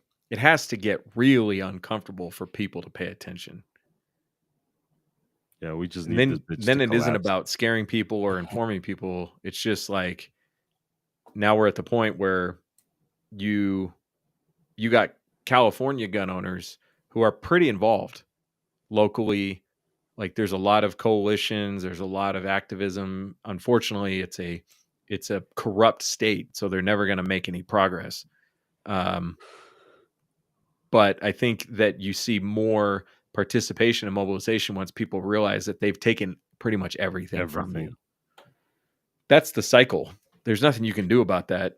Well, then you got Massachusetts though, where it's like nothing. Like Yeah, Massachusetts, but have you met people from Massachusetts? I have. Oh my God, dude. I have. That's one of my least favorite states.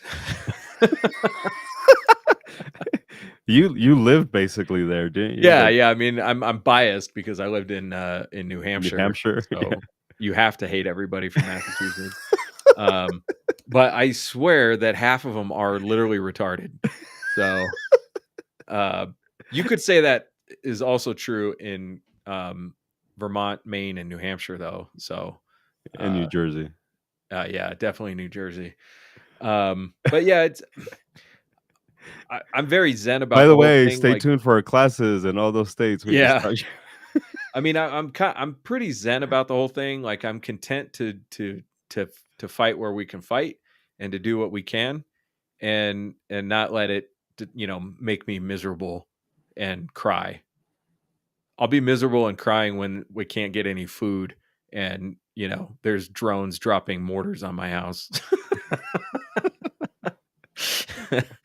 Isn't I'll be that already miserable then. happening? Like, isn't that already? Well, I mean, you're in if you're in Ukraine you're in or the New south end of Mexico, Springs. yeah. But like, this is important to me in principle. It's important to me in action. I am not going to let it ruin my life. I'm not going to let it, make me a miserable, hateful person because somebody voted different than I wanted them to vote. So, Yeah, I mean, it gets you nowhere. yeah. It solves nothing to get bitter about it. And also I'm doing a reasonable amount of what I can do, and I'm satisfied with that effort. So there was this I don't know if it's a quote, but it's somebody was talking about Kobe Bryant. Mm-hmm. And anybody who at least follows basketball just a tad bit. I don't follow sports much, but I tune in every once in a while. Just to make sure my dick doesn't shrink. So but they were talking about Kobe Bryant, and they were talking about how arrogant he was. And they finally realized how he wasn't arrogant. He just did everything in his power to be prepared, so there was nothing to be afraid of. So he's like, yeah, I got this. Like, I'm gonna win. Because I woke up at 3 a.m. I don't know if you've heard like his fucking regimen, but I think he'd wake up at 5 a.m. 3 a.m., some shit like that, some shit crazy. Go work out, eat a snack, go back to bed, wake up about 10, 11, do it again. And then he'd have like fucking 5 different workout sessions a day. Jeez. And he'd rest in between and all. It's some fucking crazy shit. Like after that, like I've did everything. If I lose, it's not because I wasn't prepared. It's I just sucked that day or whatever, but I was prepared for this shit. And the people who are nervous are often the ones that you just didn't prepare enough. So that's why he was never nervous. You feel this way because you didn't do what you could have done Correct to get ready for this moment. Correct. Yeah. So if you're wanting to run away from Colorado, it's because you haven't done shit. Yeah. Your only reaction is run away. Yeah. And this is true in life. This is true in everything. Like, is when you want to run away is because you don't want to do the work. You don't want to do it. You know what? If you find yourself in that position, I think the best thing you can do is just accept that that's just what happened. It's all you like, could no, ever do. I'm actually not going to have this fight. I know I should, and I'm not going to. And that's just the way it is. At least you're being honest, I think that actually has a lot to do with you being effective. Is you have to be honest, as Be honest as you accountable. can be. Yeah. For sure. And I'm then a little bitch. I'm running away. yeah, and you accept it and you're like, okay, if I don't like that, then the only thing I can do is change. Yeah. Because continuing to run away is just going to keep making me feel that way. Instead of lying to yourself and saying, well, it's their fault and I have to leave because it's their fault. You just say, no, I left because I'm a little bitch. I'm a And little bitch. I can either live with being a little bitch or I can stop being one. Yeah. So, You have I mean, to hate 'cause one more than the other. I think in my own life, I have to confront things like that and I have to at some point just say that's the way it's going to be with that thing. Yeah. Because I have too many other things that I'm thinking about. So that thing is just going to stay like that. And that's okay. And if I get sick enough of it, I will change it. So that's been a way healthier attitude for me personally than acting like something else is the problem. Correct. Like you like to say, and I don't say it enough in my classes, all of your problems have one common denominator. You bitch. Yeah, every time you have a problem, tell the fuck God, there you are. Yeah. It's weird how that shit happens. Every time you have a fucking problem, there you are. So, I have a class on Saturday. I'm going to try to use that. Not just all your problems have one common denominator. I'm going to try to say it like you said. Oh, you have a problem? Oh, look, there the fuck you are. There the fuck you are. But yeah, like I was talking to somebody about public speaking and, what makes you nervous and what doesn't make you nervous. And the seriousness of what you're doing should make you respect what you're doing, but it doesn't need to make you nervous. I think you feel nervous when you feel more nervous when you feel unprepared, Yeah. when you don't feel like you're ready for this. So when I do classes, part of what makes me know that I'm prepared for this and ready for this is I'm about to ask people to disagree with me. So if there's something I don't know, that's okay. It's already baked in. My preparation is already addressed that I might not know the answer to a question. Yeah. Like that's how I'm preparing. I'm preparing for everything. I'm not trying to know every single thing that you could possibly know. I'm trying to prepare as much as I possibly can, including that I might not know something that somebody's going to talk about or ask. Correct. So I don't feel nervous except for the social element. I just, that 10 minutes before the class starts, I'm nervous because I have to talk to people and I just like, on a human level, I just, Oh man. Do you want to talk to people? I'm doing it out of nervousness. Yeah. And because you're around new people. Yeah. And your nervousness is just to like Ignore sit there them quietly and not say a word. Fucking ignore them. Pretend they're not even here. Pretend they're not there. Yeah. Because I don't even want to talk to them. Yeah. Like I don't even want to be in the same space as them. Let alone fucking talk to them. Oh man. Yeah, So you're like what's the dude from Apple? Steve Jobs? Steve Jobs. You don't come out until it's time to talk. Everybody That's just it. gets to sit there and wait for you. Dude, if I had a green room, which I kind of do, I guess. Yeah. Like that's where I would hang out. Yeah. No, I'm in the front. Hi. Hey, what do you do for a living? Hi. How many kids do you have? Did you take your birth control today? I actually was joking about it the other day with somebody because during a class I was asking a question and I asked like 3 questions right in a row. And I said, it's crazy how much people will just tell you about their lives and like not even hold back, you know? Like I'm asking you some really personal questions and you're just like, yep. Yep, absolutely. Yep, I take it in the butt. All right, I think once we get peaked. to that point. Yeah, we peaked. So one thing we got to do, we keep forgetting to do this. We need to get better at this. We got to start talking about where people can find us, what we have coming up at the beginning of the show rather than the end of the show. Yeah, because everybody already logged off. Check it out, gunsforeveryone.com/legal-fund to support our fight. You told me, or you told some other people, and I heard you tell, Jeffco's creating some problems Weld County's creating some problems. Who else? We're unsure how Denver's going to progress, but there was an employee, and we did pinpoint it to just one uninformed employee. Okay. We still don't know what the fuck's going on in El Paso. It seems like it's cleared up, but until we get like actual clarification, we don't really know. Yeah. So we still have the issue with La Plata. So, and then the whole state in general with not accepting instructors unless they have a concealed handgun permit. Yep. Yeah. So we still have a lot of need for our attorney and fighting the different counties as well as the state itself. And we got classes coming up. Is there still instructor development coming up later this year?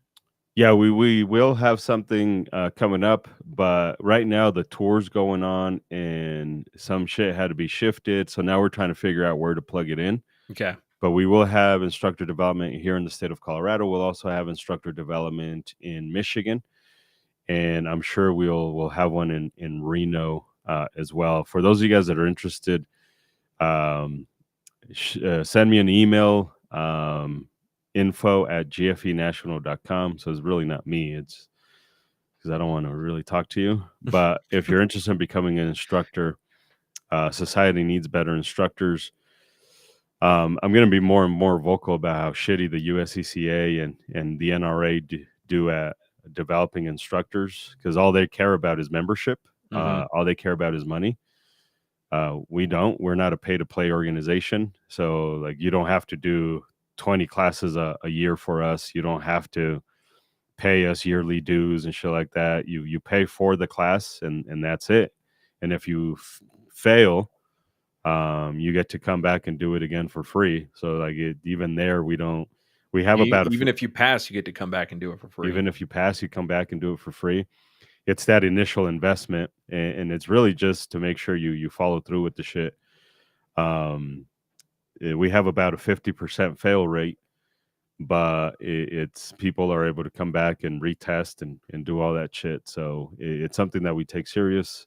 We work in conjunction with ICE Training Company or Pincus is the one that runs that, Rob Pincus.